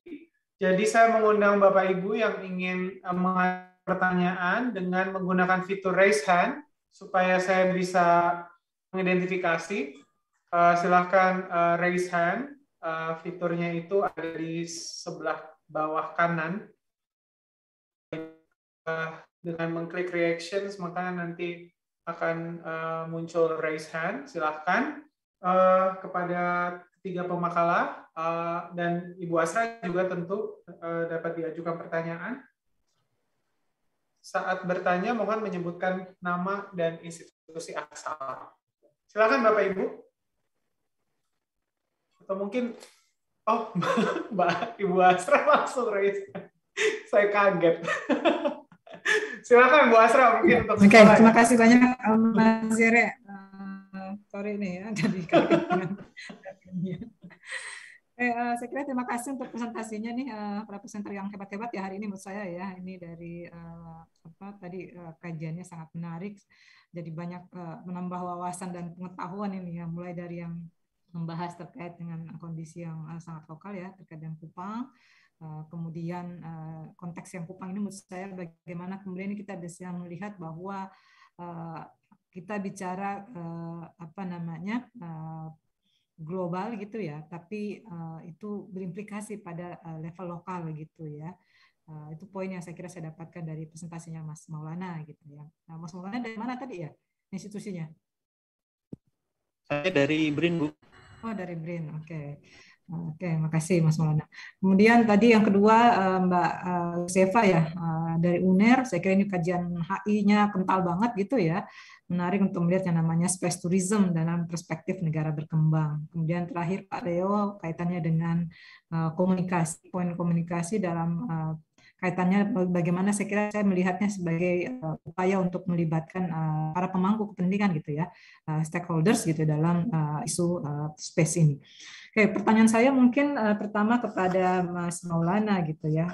Sebenarnya kalau dalam konteks space program di Kupang itu sendiri, bagaimana sih respon pemerintah daerah ya melihat space program itu sendiri gitu? Apakah kemudian ada sinkronisasi gitu ya antara apa yang ingin dibahas di level pusat gitu ya dengan apa yang ada di level lokal gitu? Bagaimana mereka merespon itu? Apakah dilihat sebagai sesuatu yang positif atau seperti apa gitu ya? Apakah itu misalnya ya dengan mudah kita lihat apakah dia ada di Renstra atau rencana pembangunan daerah gitu ya, pemanfaatan dari fasilitas yang ada gitu ya. Itu untuk Mas Maulana. Yang kedua untuk Mbak Yosefa gitu ya. Ketika bicara tentang space tourism gitu ya. Sebenarnya memang ini bisa dilihat mungkin secara kasat mata bahwa yang namanya space tourism ini memang sesuatu yang dihadirkan bukan untuk negara berkembang atau negara miskin gitu ya. Bahwa ini hadir sebagai sebuah barang elit gitu ya, sebagai bentuk kalau tadi bahasanya Mbak Yosefa space capitalism gitu ya. Nah, kira-kira strategi apa yang bisa dilakukan untuk bisa membuat ini menjadi bukan barang eksklusif tapi dia sifat lebih inklusif gitu ya. Dalam kaitan dengan bicara posisi negara berkembang tadi. Mungkin kalau orang-orang liberal akan selalu bilang bahwa ya memang bukan buat kalian gitu dari negara berkembang, bukan buat kalian yang memang nggak punya uang gitu. Ini sama persis dengan kalau mau ke mau kalau misalnya nonton gitu ya, nonton di bioskop itu suatu barang mewah gitu ya, hanya orang yang punya uang aja yang bisa nonton. Kalau yang lain ya nonton TV aja gitu ya. Jadi bagaimana membawa gap ini atau konstruksi ide apa yang bisa menjembatani itu gitu ya di dalam konteks kita melihat permasalahan space tourism. Itu buat Mbak Yosefa. Kemudian terakhir buat Pak Leo. Saya kira kalau tadi jejaring-jejaring itu cepat sih dijelaskannya. Saya nggak begitu bisa melihat secara ini. Tapi konteksnya gini, apakah kemudian ketika kita ingin melakukan sebuah komunikasi gitu ya dalam konteks ini saya nampak kelihatan rumit gitu, sesimpel apa sih komunikasi sebenarnya? Kalau kita bicara komunikasi dalam konteks misalnya membangun kesadaran gitu ya, sebenarnya sesuatu yang rumit agak sulit juga ya. Kalau dalam konteks paparan Pak Leo tadi, simpelnya apa sih Pak di dalam konteks komunikasi untuk sosialisasi aspek space ini gitu ya, terutama untuk masyarakat Indonesia misalnya. Saya belum dapat poinnya bagaimana kemudian ini bisa diterjemahkan secara lebih konkret gitu ya dalam kebijakan yang harus dibangun gitu di dalam konteks sosialisasi kita untuk tahu itu gitu ya, apa sih yang mereka nggak tahu, seberapa banyak mereka tidak tahu, kira-kira apa potensi mereka tidak tahu itu kenapa gitu ya. Biasanya itu yang kami lakukan gitu. Nah, tadi jejaring-jejaring ini seperti apa bekerja Pak Leo? Saya belum begitu paham bagaimana jejaring-jejaring ini secara konkret bisa kita implementasikan di dalam upaya tadi pelibatan stakeholders ya di dalam kebijakan pengembangan keantariksaan tentunya. Saya kira itu Mas Ire, 3 pertanyaan untuk 3 presenter. Terima kasih. Terima kasih. Saya hold dulu. Ada Bapak Ibu yang lain, silakan Bapak Ibu yang ingin mengajukan pertanyaan.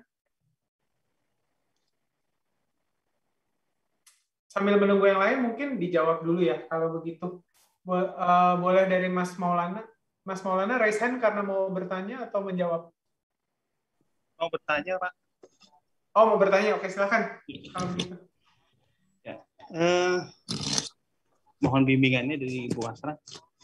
Terkait dengan tadi sudah disampaikan bahwa sustainable development itu kadang-kadang itu adalah gabungan dua kata yang kontradiktif. Kami juga ngalamin pada saat kemarin mencoba melakukan studi kasus atau studi banding ke Wairebo, gitu ya. Jadi di satu sisi, jadi masyarakat pengen mereka itu maju, gitu ya, dengan adanya tadi peningkatan telekomunikasi, pembangunan jalan dan macam-macam gitu. Dengan begitu akan menarik wisatawan.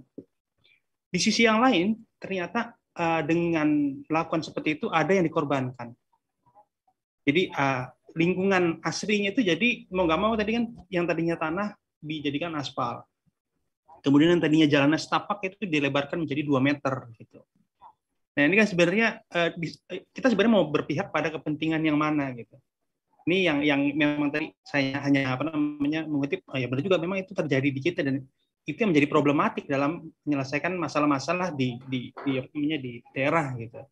Dan yang mau saya tanyakan terkait dengan misalnya pembangunan gitu ya. Kita tahu bahwa oke lah astrotourism dan terutamanya misalnya di Kupang ini punya potensi gitu ya. Kira-kira langkah-langkah apa secara mungkin diplomasi atau hubungan internasional kita bisa mengajak masyarakat astronomi atau juga mungkin masyarakat bisnis astrowisata itu untuk ikut berperan, dan hal-hal apa yang perlu kita perhatikan, jangan sampai kita kayak diporotin aja gitu, ternyata udah alamnya sudah diambil kemudian juga dirusak tapi kita tidak banyak mendapatkan manfaat dari situ gitu. Kira-kira begitu. Mungkin langsung saya boleh Mas, silakan Mas Maulana untuk menjawab. Ya, makasih Pak Yeremi. Jadi pada respon pemerintah terutama ya, kalau respon masyarakat jelas terbelah. Kalau respon pemerintah karena ini adalah program pemerintah pusat, maka ini berlaku top down.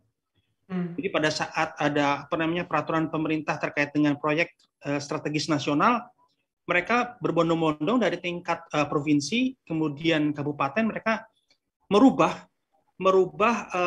rencana, kalau dibilang RPJMN atau RPJMD ya, daerahnya mereka, termasuk juga dalam roadmap ke pariwisataan mereka. Jadi pada saat ada kabar bahwa ada perintah bahwa ada OPNAS, kemudian nanti dibikin jalan dan akan ada atau bisa dimanfaatkan atau bisa memberikan dampak ekonomi di sekitar, maka mereka langsung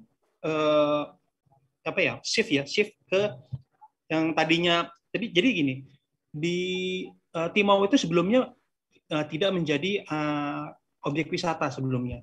Jadi kalau tadi dilihat itu hanya 5 atau 6 objek wisata awalnya.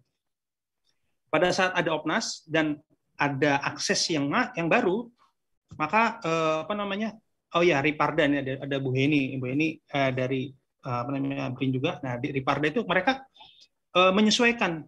Jadi memang rentang koordinasinya memang top down. Jadi mereka langsung menyesuaikan.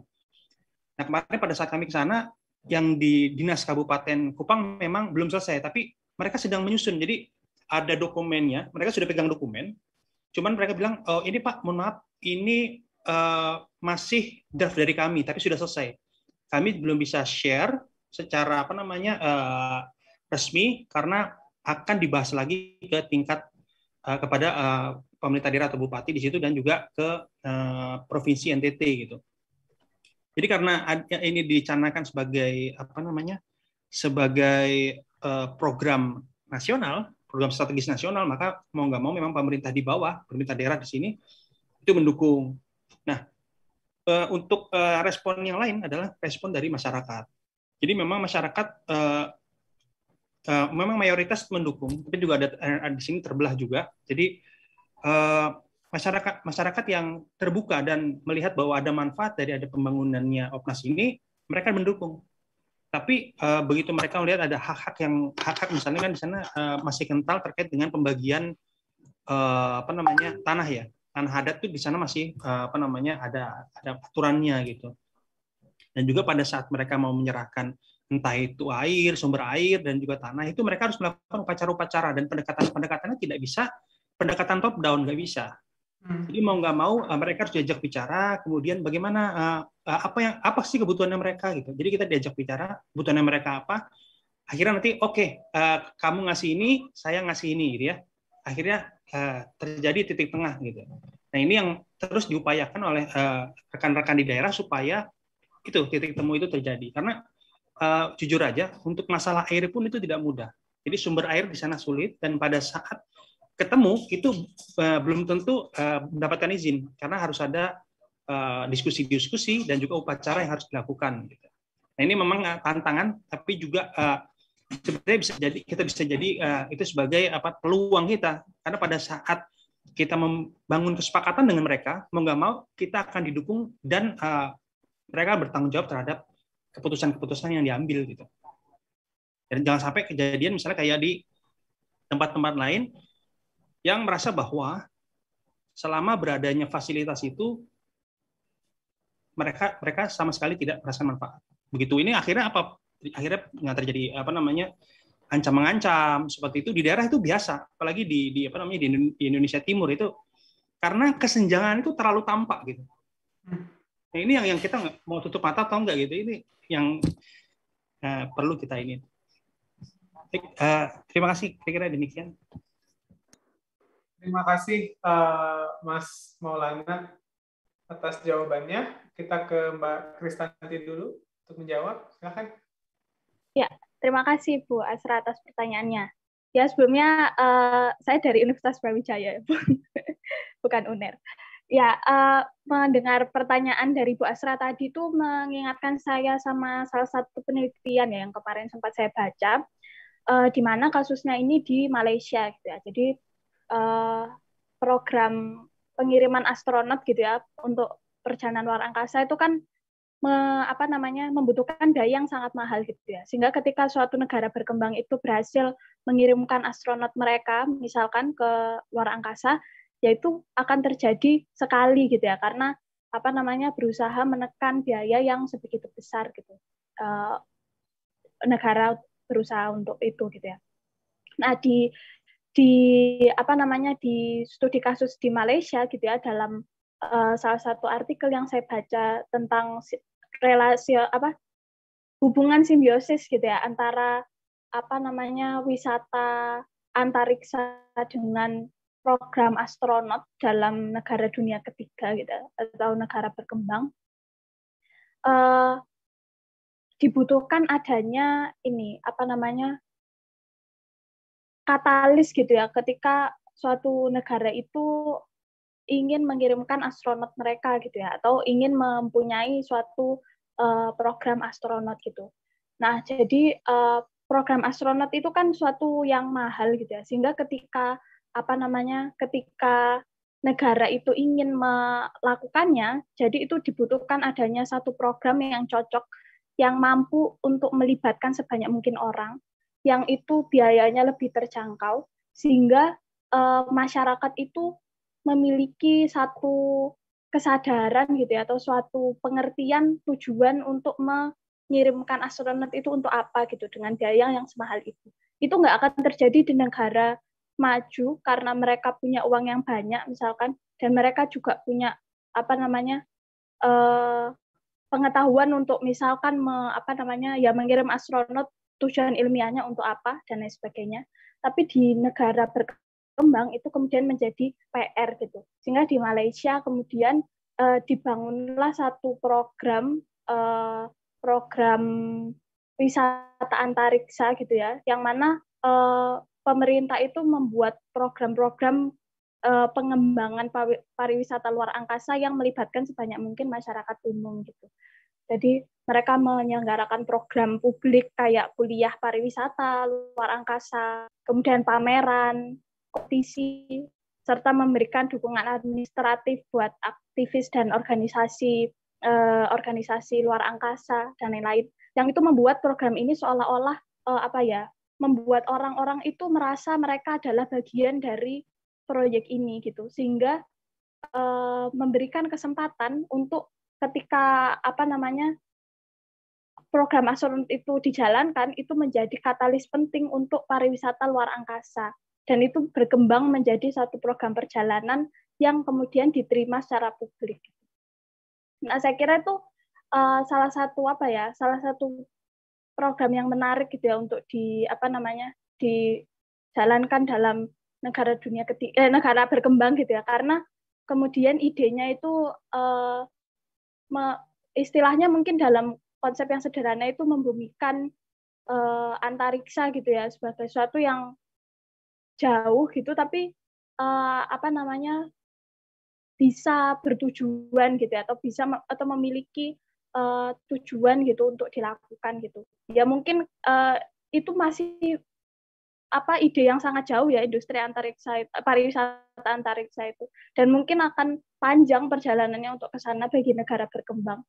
Tapi kemudian ketika ada satu pemahaman dalam masyarakat terkait dengan untuk apa misalkan pengiriman astronot dan lain sebagainya, itu bisa setidaknya menjadi itu tadi ya, menjadi salah satu bentuk inklusivitas gitu bagi negara berkembang gitu, saya kira. Terima kasih Mbak Kristanti. Pak Leo, silakan Pak Leo. Ya, terima kasih Pak Yeremia dan pertanyaan dari Bu Asra. Ya, jadi kami dari LAPAN sudah beberapa tahun ini memang mengalami tantangan yang saya kira tidak kecil ya dalam rangka mensosialisasikan manfaat antariksa ini gitu. Apalagi kalau kita bicaranya ke legislatif, DPR dan ke menteri-menteri. Apa yang terjadi di sini pada tahun 2013 itu sudah ada undang-undang keantariksaan, dan 2017 ada namanya Perpres tentang Renduk Keantariksaan, di mana di Renduk Keantariksaan itu menjabarkan rencana kerja 25 tahun, kemudian dipecah-pecah menjadi 5 tahun. Nah, dari 2017 ke 2022 itu sebetulnya sudah tinggal setahun lagi kita sudah akan melakukan evaluasi. Kemarin dilakukan evaluasi ternyata memang tidak hasilnya kurang menggembirakan, atau kita seperti kebingungan sendiri bagaimana cara melaksanakan Renduk itu. Karena apa? Di Renduk itu sebetulnya itu bukan untuk rencana kerja 8 ya, tapi rencana kerja keantariksaan secara nasional. Artinya semua pihak, terutama kementerian, lembaga itu terlibat di situ. Tapi begitu kita tanya ke mereka mana hasilnya, atau kita tanya kemajuannya, mereka bilang, oh itu kan 8 aja gitu, kami nggak ikut. Nah kok bisa gitu ya? Nah rupanya mungkin ada keengganan untuk terlalu terlibat karena salah satunya mungkin itu akan mengurangi anggaran yang mereka miliki gitu. Kalau anggaran ini nanti dipindahkan ke tempat lain, itu akan mengurangi kinerja mereka atau bagaimana. Nah, di situ. Akan tetapi kalau kita sebaliknya, kalau kita bicara dengan akademisi, kemudian kita bicara dengan orang-orang yang swasta yang memang sudah sehari-hari tahu tentang antariksa, mudah sekali. Oh ya, baik, kami dukung, kami jalan cepat gitu. Karena sudah ada kesamaan goal, sudah ada kesamaan tujuan. Tapi begitu orangnya itu beda, pihak seberang lah istilahnya, itu kita harus mendevise atau merancang suatu cara komunikasi yang tidak biasa, yang bukan hanya sekedar sosialisasi. Nah, dari sini itu merupakan tadi ya yang 6 langkah fasilitatif segala macam. Nah, sekarang kita masuk ke jaringan. Nah, ternyata jaringan ini punya beberapa karakteristik yang sangat menolong kita. Misalnya ada 50 atau 100 orang yang akan kita kontak. Tapi kalau kita tahu mereka berada dalam satu jaringan komunikasi yang saling berhubungan, kita cukup mencari beberapa simpul terbesar saja. Jadi kita sangat menghemat sumber daya dalam melakukan komunikasi. Dengan satu simpul kita kuasai atau 2-3 yang major saja, kita harapkan semua orang akan bisa menerima informasi yang kita sebarkan itu.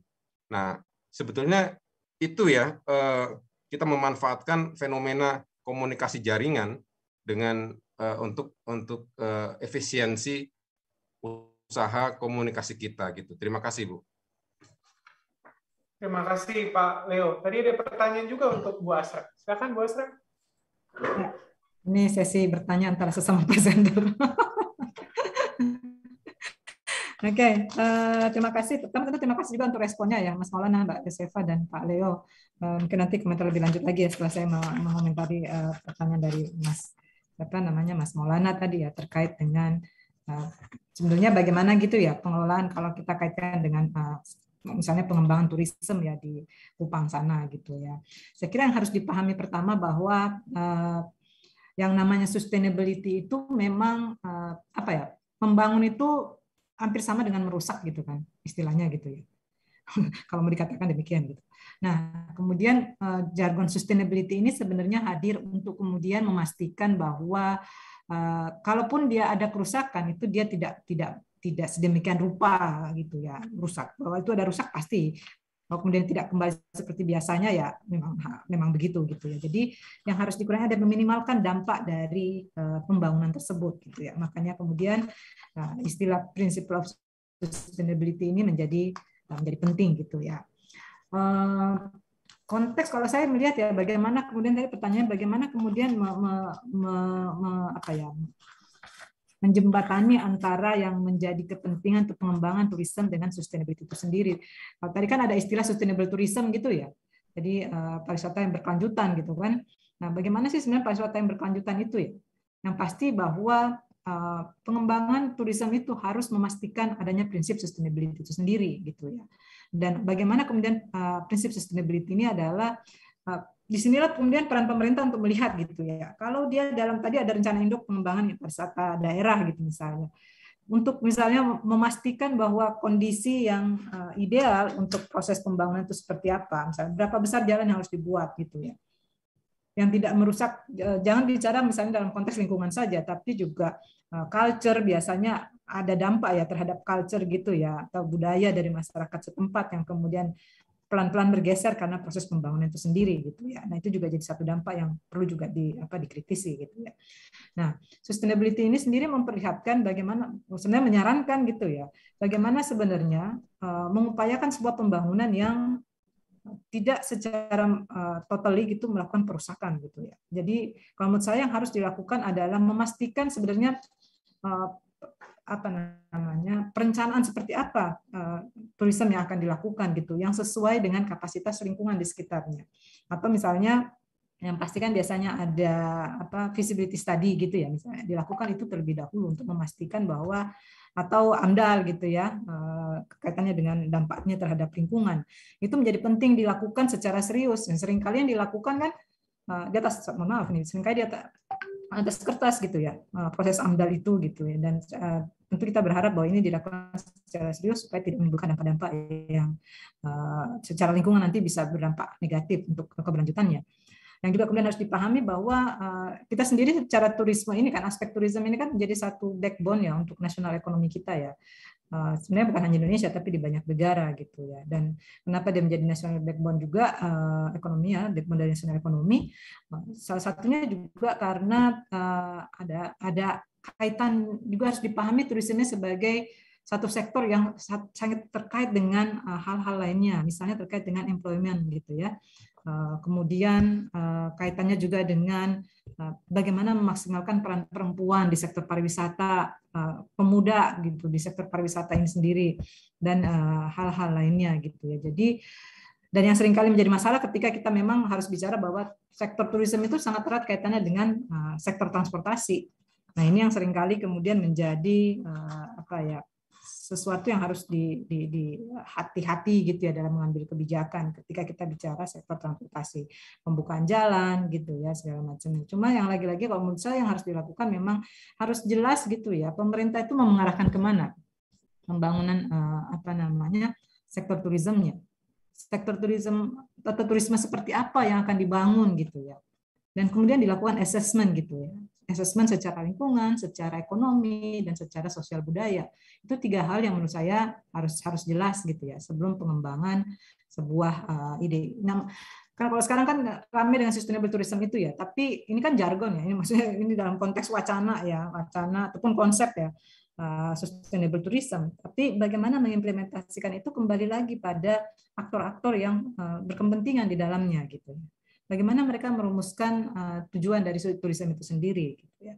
Bagaimana kemudian menempatkan pembangunannya, arah pembangunannya. Makanya roadmap itu menjadi penting juga. Lagi-lagi di setiap sektor penting apa yang namanya roadmap. Dan bagaimana memandang turisme itu, apakah dia akan dilihat sebagai seharusnya dilihat sebagai sesuatu yang komprehensif ya, dengan poin tadi ya. Dia tidak sebatas hanya pariwisatanya gitu ya, tapi dia dilihat sebagai satu kesatuan dalam pencapaian kepentingan dari masyarakat itu sendiri gitu. Jadi nggak bisa dilepas begitu aja. Misalnya kemudian pemerintah jalan sendiri karena ini merupakan top down gitu ya. Menurut saya menjadi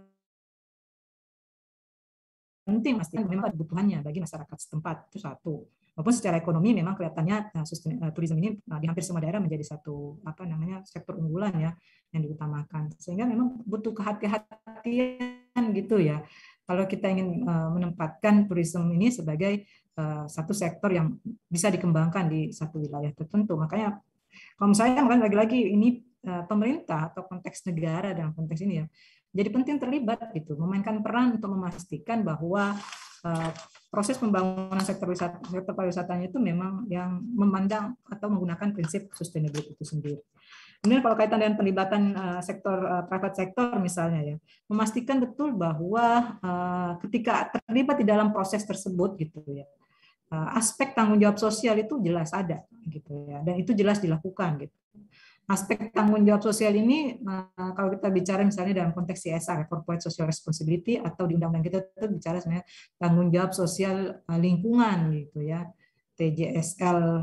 TJSLH atau lingkungan hidup gitu ya. Nah, itu juga menempatkan seolah-olah corporate itu memang dalam prakteknya seringkali hanya berbasis pada pemberian pendanaan gitu ya. Nah, bukan itu yang dimaksud gitu ya. tanggung jawab sosial yang bisa ditekankan oleh pemerintah ya, memastikan bahwa proses pembangunannya itu yang tadi, yang tidak merusak lingkungan, yang tidak merusak masyarakat kebudayaan di masyarakat setempat, dan secara ekonomi menguntungkan buat masyarakat setempat juga ataupun juga secara umum pada daerah gitu ya. Itu menurut saya yang pasti perlu juga ditekankan ya, bahwa investasi itu penting di dalam tourism ya. Susah memang kalau nggak ada investasi, cuma ya negara harus berperan untuk mengatur gitu, untuk mengatur dan memastikan bahwa terlibatnya sektor privat ini menjadi jaminan juga bahwa mereka tidak bertindak secara liar gitu ya, hanya karena tujuan profit semata gitu ya. Jadi negara kudu punya kemampuan ya, otoritas dan untuk mengatur bagaimana kemudian kerjasama dengan investor gitu ya, pelibatan aktor-aktor lain di dalam konteks bahasanya atau komersialisasi sektor turisme ini bisa memastikan 3 aspek ya, terutama ya aspek lingkungan, aspek ekonomi dan sosial budaya, dan ekonomi itu menjadi satu kesatuan yang tidak bisa dipisahkan gitu. Jadi kalau buat saya lagi-lagi kembali kepada pemerintah ya, entah itu pemerintah daerah ataupun juga pemerintah pusat untuk mengatur dan memainkan peran di dalam konteks bagaimana menjamin sustainable tourism itu benar-benar berjalan ya, sesuai dengan prinsipnya. Saya kira itu, Mas Yere. Terima kasih Mbak Ibu Asra. Di jadwal yang diberikan ke saya sebenarnya kita waktunya sudah selesai, tapi apakah ada presenter yang ingin menanggapi sedikit banyak 1-2 kalimat terakhir, atau ada Bapak Ibu mungkin 1 pertanyaan terakhir? Pokoknya sampai jam 4, jam 3 ya? 14.50 Mbak, harus ditutup. Begitu? Iya, udah lewat ini. Oke. Mungkin 1-2 terakhir, Bapak Ibu, silakan. Kalau enggak, saya mau komentar sedikit dengan yang Pak Leo tadi, mungkin boleh? Oh, silakan. Okay. Ini Pak Leo juga raise hand. Oh, raise hand, silakan. Pak Leo dulu aja. Ya. Oh iya, terima kasih Bu. Jadi perspektif jaringan tadi memang ketika awalnya dikerjakan itu merupakan hubungan antara 2 entitas yang tidak simetris ya, antara pemerintah sebagai pemilik kebijakan berusaha mensosialisasikan kebijakan kepada masyarakat di bawah, di akar rumput gitu. Hanya saja ketika saya melihat teori perspektif ini kelihatannya sangat menarik ya, karena saat ini juga memang orang sudah berkomunikasi dalam jaringan. Kita saling mempengaruhi lah. Mereka kirim tukar-menukar informasi. Jadi apakah ini merupakan bisalah mungkin dimodifikasi untuk kita gantilah menjadi aktor-aktornya ini lebih simetris ya, lebih berdiri sejajar, misalnya hubungan antar lembaga pemerintah gitu. Itu yang pertama yang menjadi motivasi saya kenapa kok pakai teori ini. Kemudian yang kedua mungkin hanya sekedar kelihatannya ini malah jadi sangat cocok sekali untuk dilakukan di Timau, di Timor, karena itu juga antara pemerintah dengan masyarakat akar rumput. Jadi bagaimana pemerintah ini meyakinkan bahwa program ini baik untuk kalian, begitu, bisa dilaksanakan, tidak menimbulkan bahaya dan seterusnya. Ini saya kira bisa memakai perspektif jaringan ini untuk melakukan komunikasinya, begitu. Jadi supaya kita nggak banyak hilang waktu, nggak banyak hilang tenaga dan biaya untuk komunikasi. Itu mungkin, terima kasih. Bu Asra, masih ada yang mau ditanggapi? Sedikit aja Mas Yere, terkait, saya kira penting ini yang Pak Leo ya, karena saya kira juga jadi satu sasaran dari konteks seminar ini gitu ya. Saya kira yang paling penting adalah ketika bicara jaringan ataupun juga karakter gitu, jaringan ya. Saya nggak tahu, tapi tadi yang dimaksud Pak Leo terkait dengan menyamakan ya, mensimetriskan itu seperti apa. Yang harus dipahami, setiap kelompok masyarakat punya karakternya masing-masing gitu ya. Pemerintah punya karakternya sendiri, kelompok pemerintah ya, kelompok masyarakat sipil juga ataupun grassroots ini punya karakter sendiri, begitupun juga misalnya private sector gitu ya, ataupun kelompok-kelompok masyarakat lainnya. Jadi mungkin perlu juga mempertimbangkan itu. Saya agak khawatir kalau Pak Leo tadi menyampaikan bahwa mungkin bisa dibuat simetris ini gitu ya. Biasanya sesuatu yang diseragamkan menjadi sulit itu Pak kalau ini ya. Jadi mungkin lebih menurut saya akan jadi penting untuk melihat karakteristik di setiap kelompok-kelompok masyarakat itu sendiri dalam konteks pencapaian ini tadi apa namanya pelibatan stakeholders ya, ataupun juga sosialisasi mungkin dari space program ini atau keantariksaan Indonesia ya. Kalau buat saya karena ini masih jadi satu isu yang sangat elit gitu ya. Penting untuk kemudian memastikan bahwa di level pemerintah pusat itu punya satu cara pandang terhadap isu ini gitu.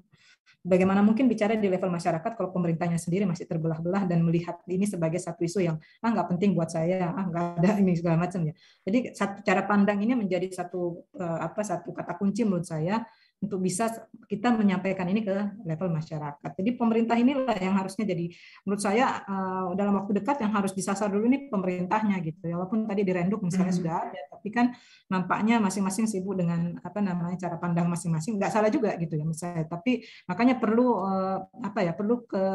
perlu komunikasi kalau tadi ya Pak Leo sudah menyampaikan perlu komunikasi yang lebih detail dan tentu tadi orang-orang kuncinya ini yang dipegang gitu ya, orang-orang kuncinya yang dipegang untuk kemudian memastikan komunikasi itu berjalan dan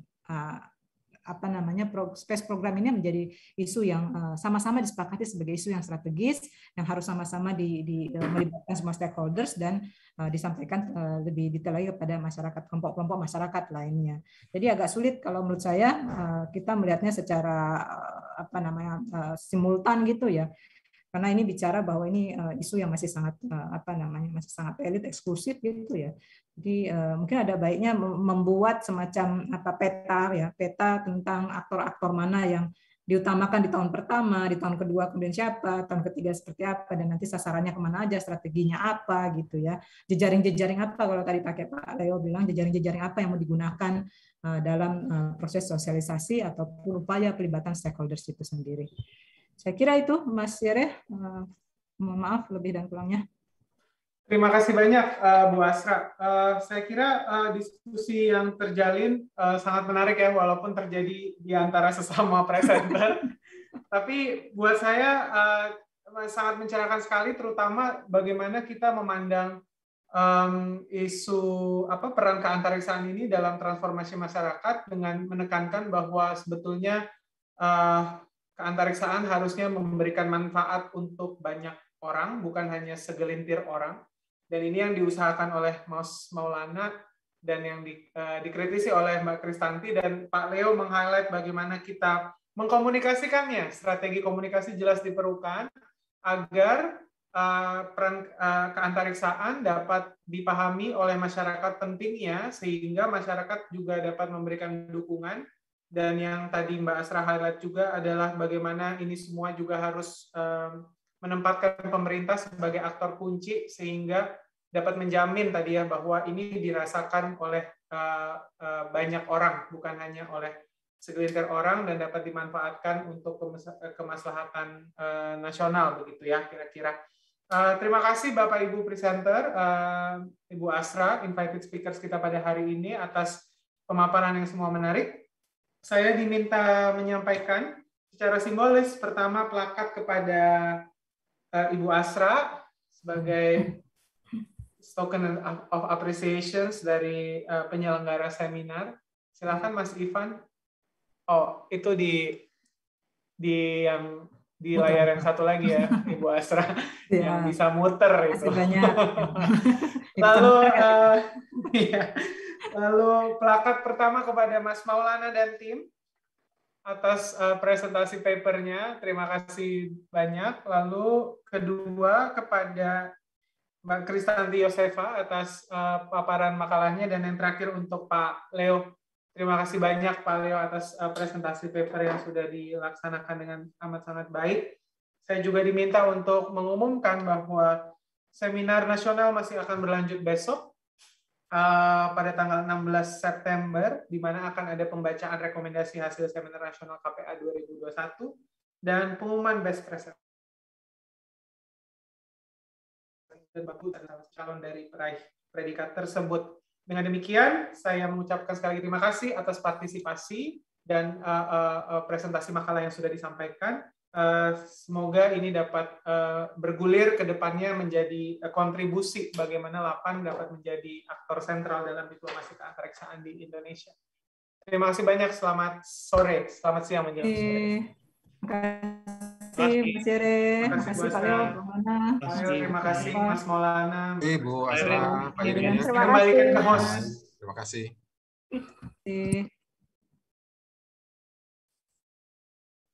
Oke, sudah nggak live kan ya? Belum, masih. Antea, ini kembali ke host. Silakan ya. Antea. Baik, untuk sesi foto, boleh tolong on cam dulu yang ada di sini semuanya.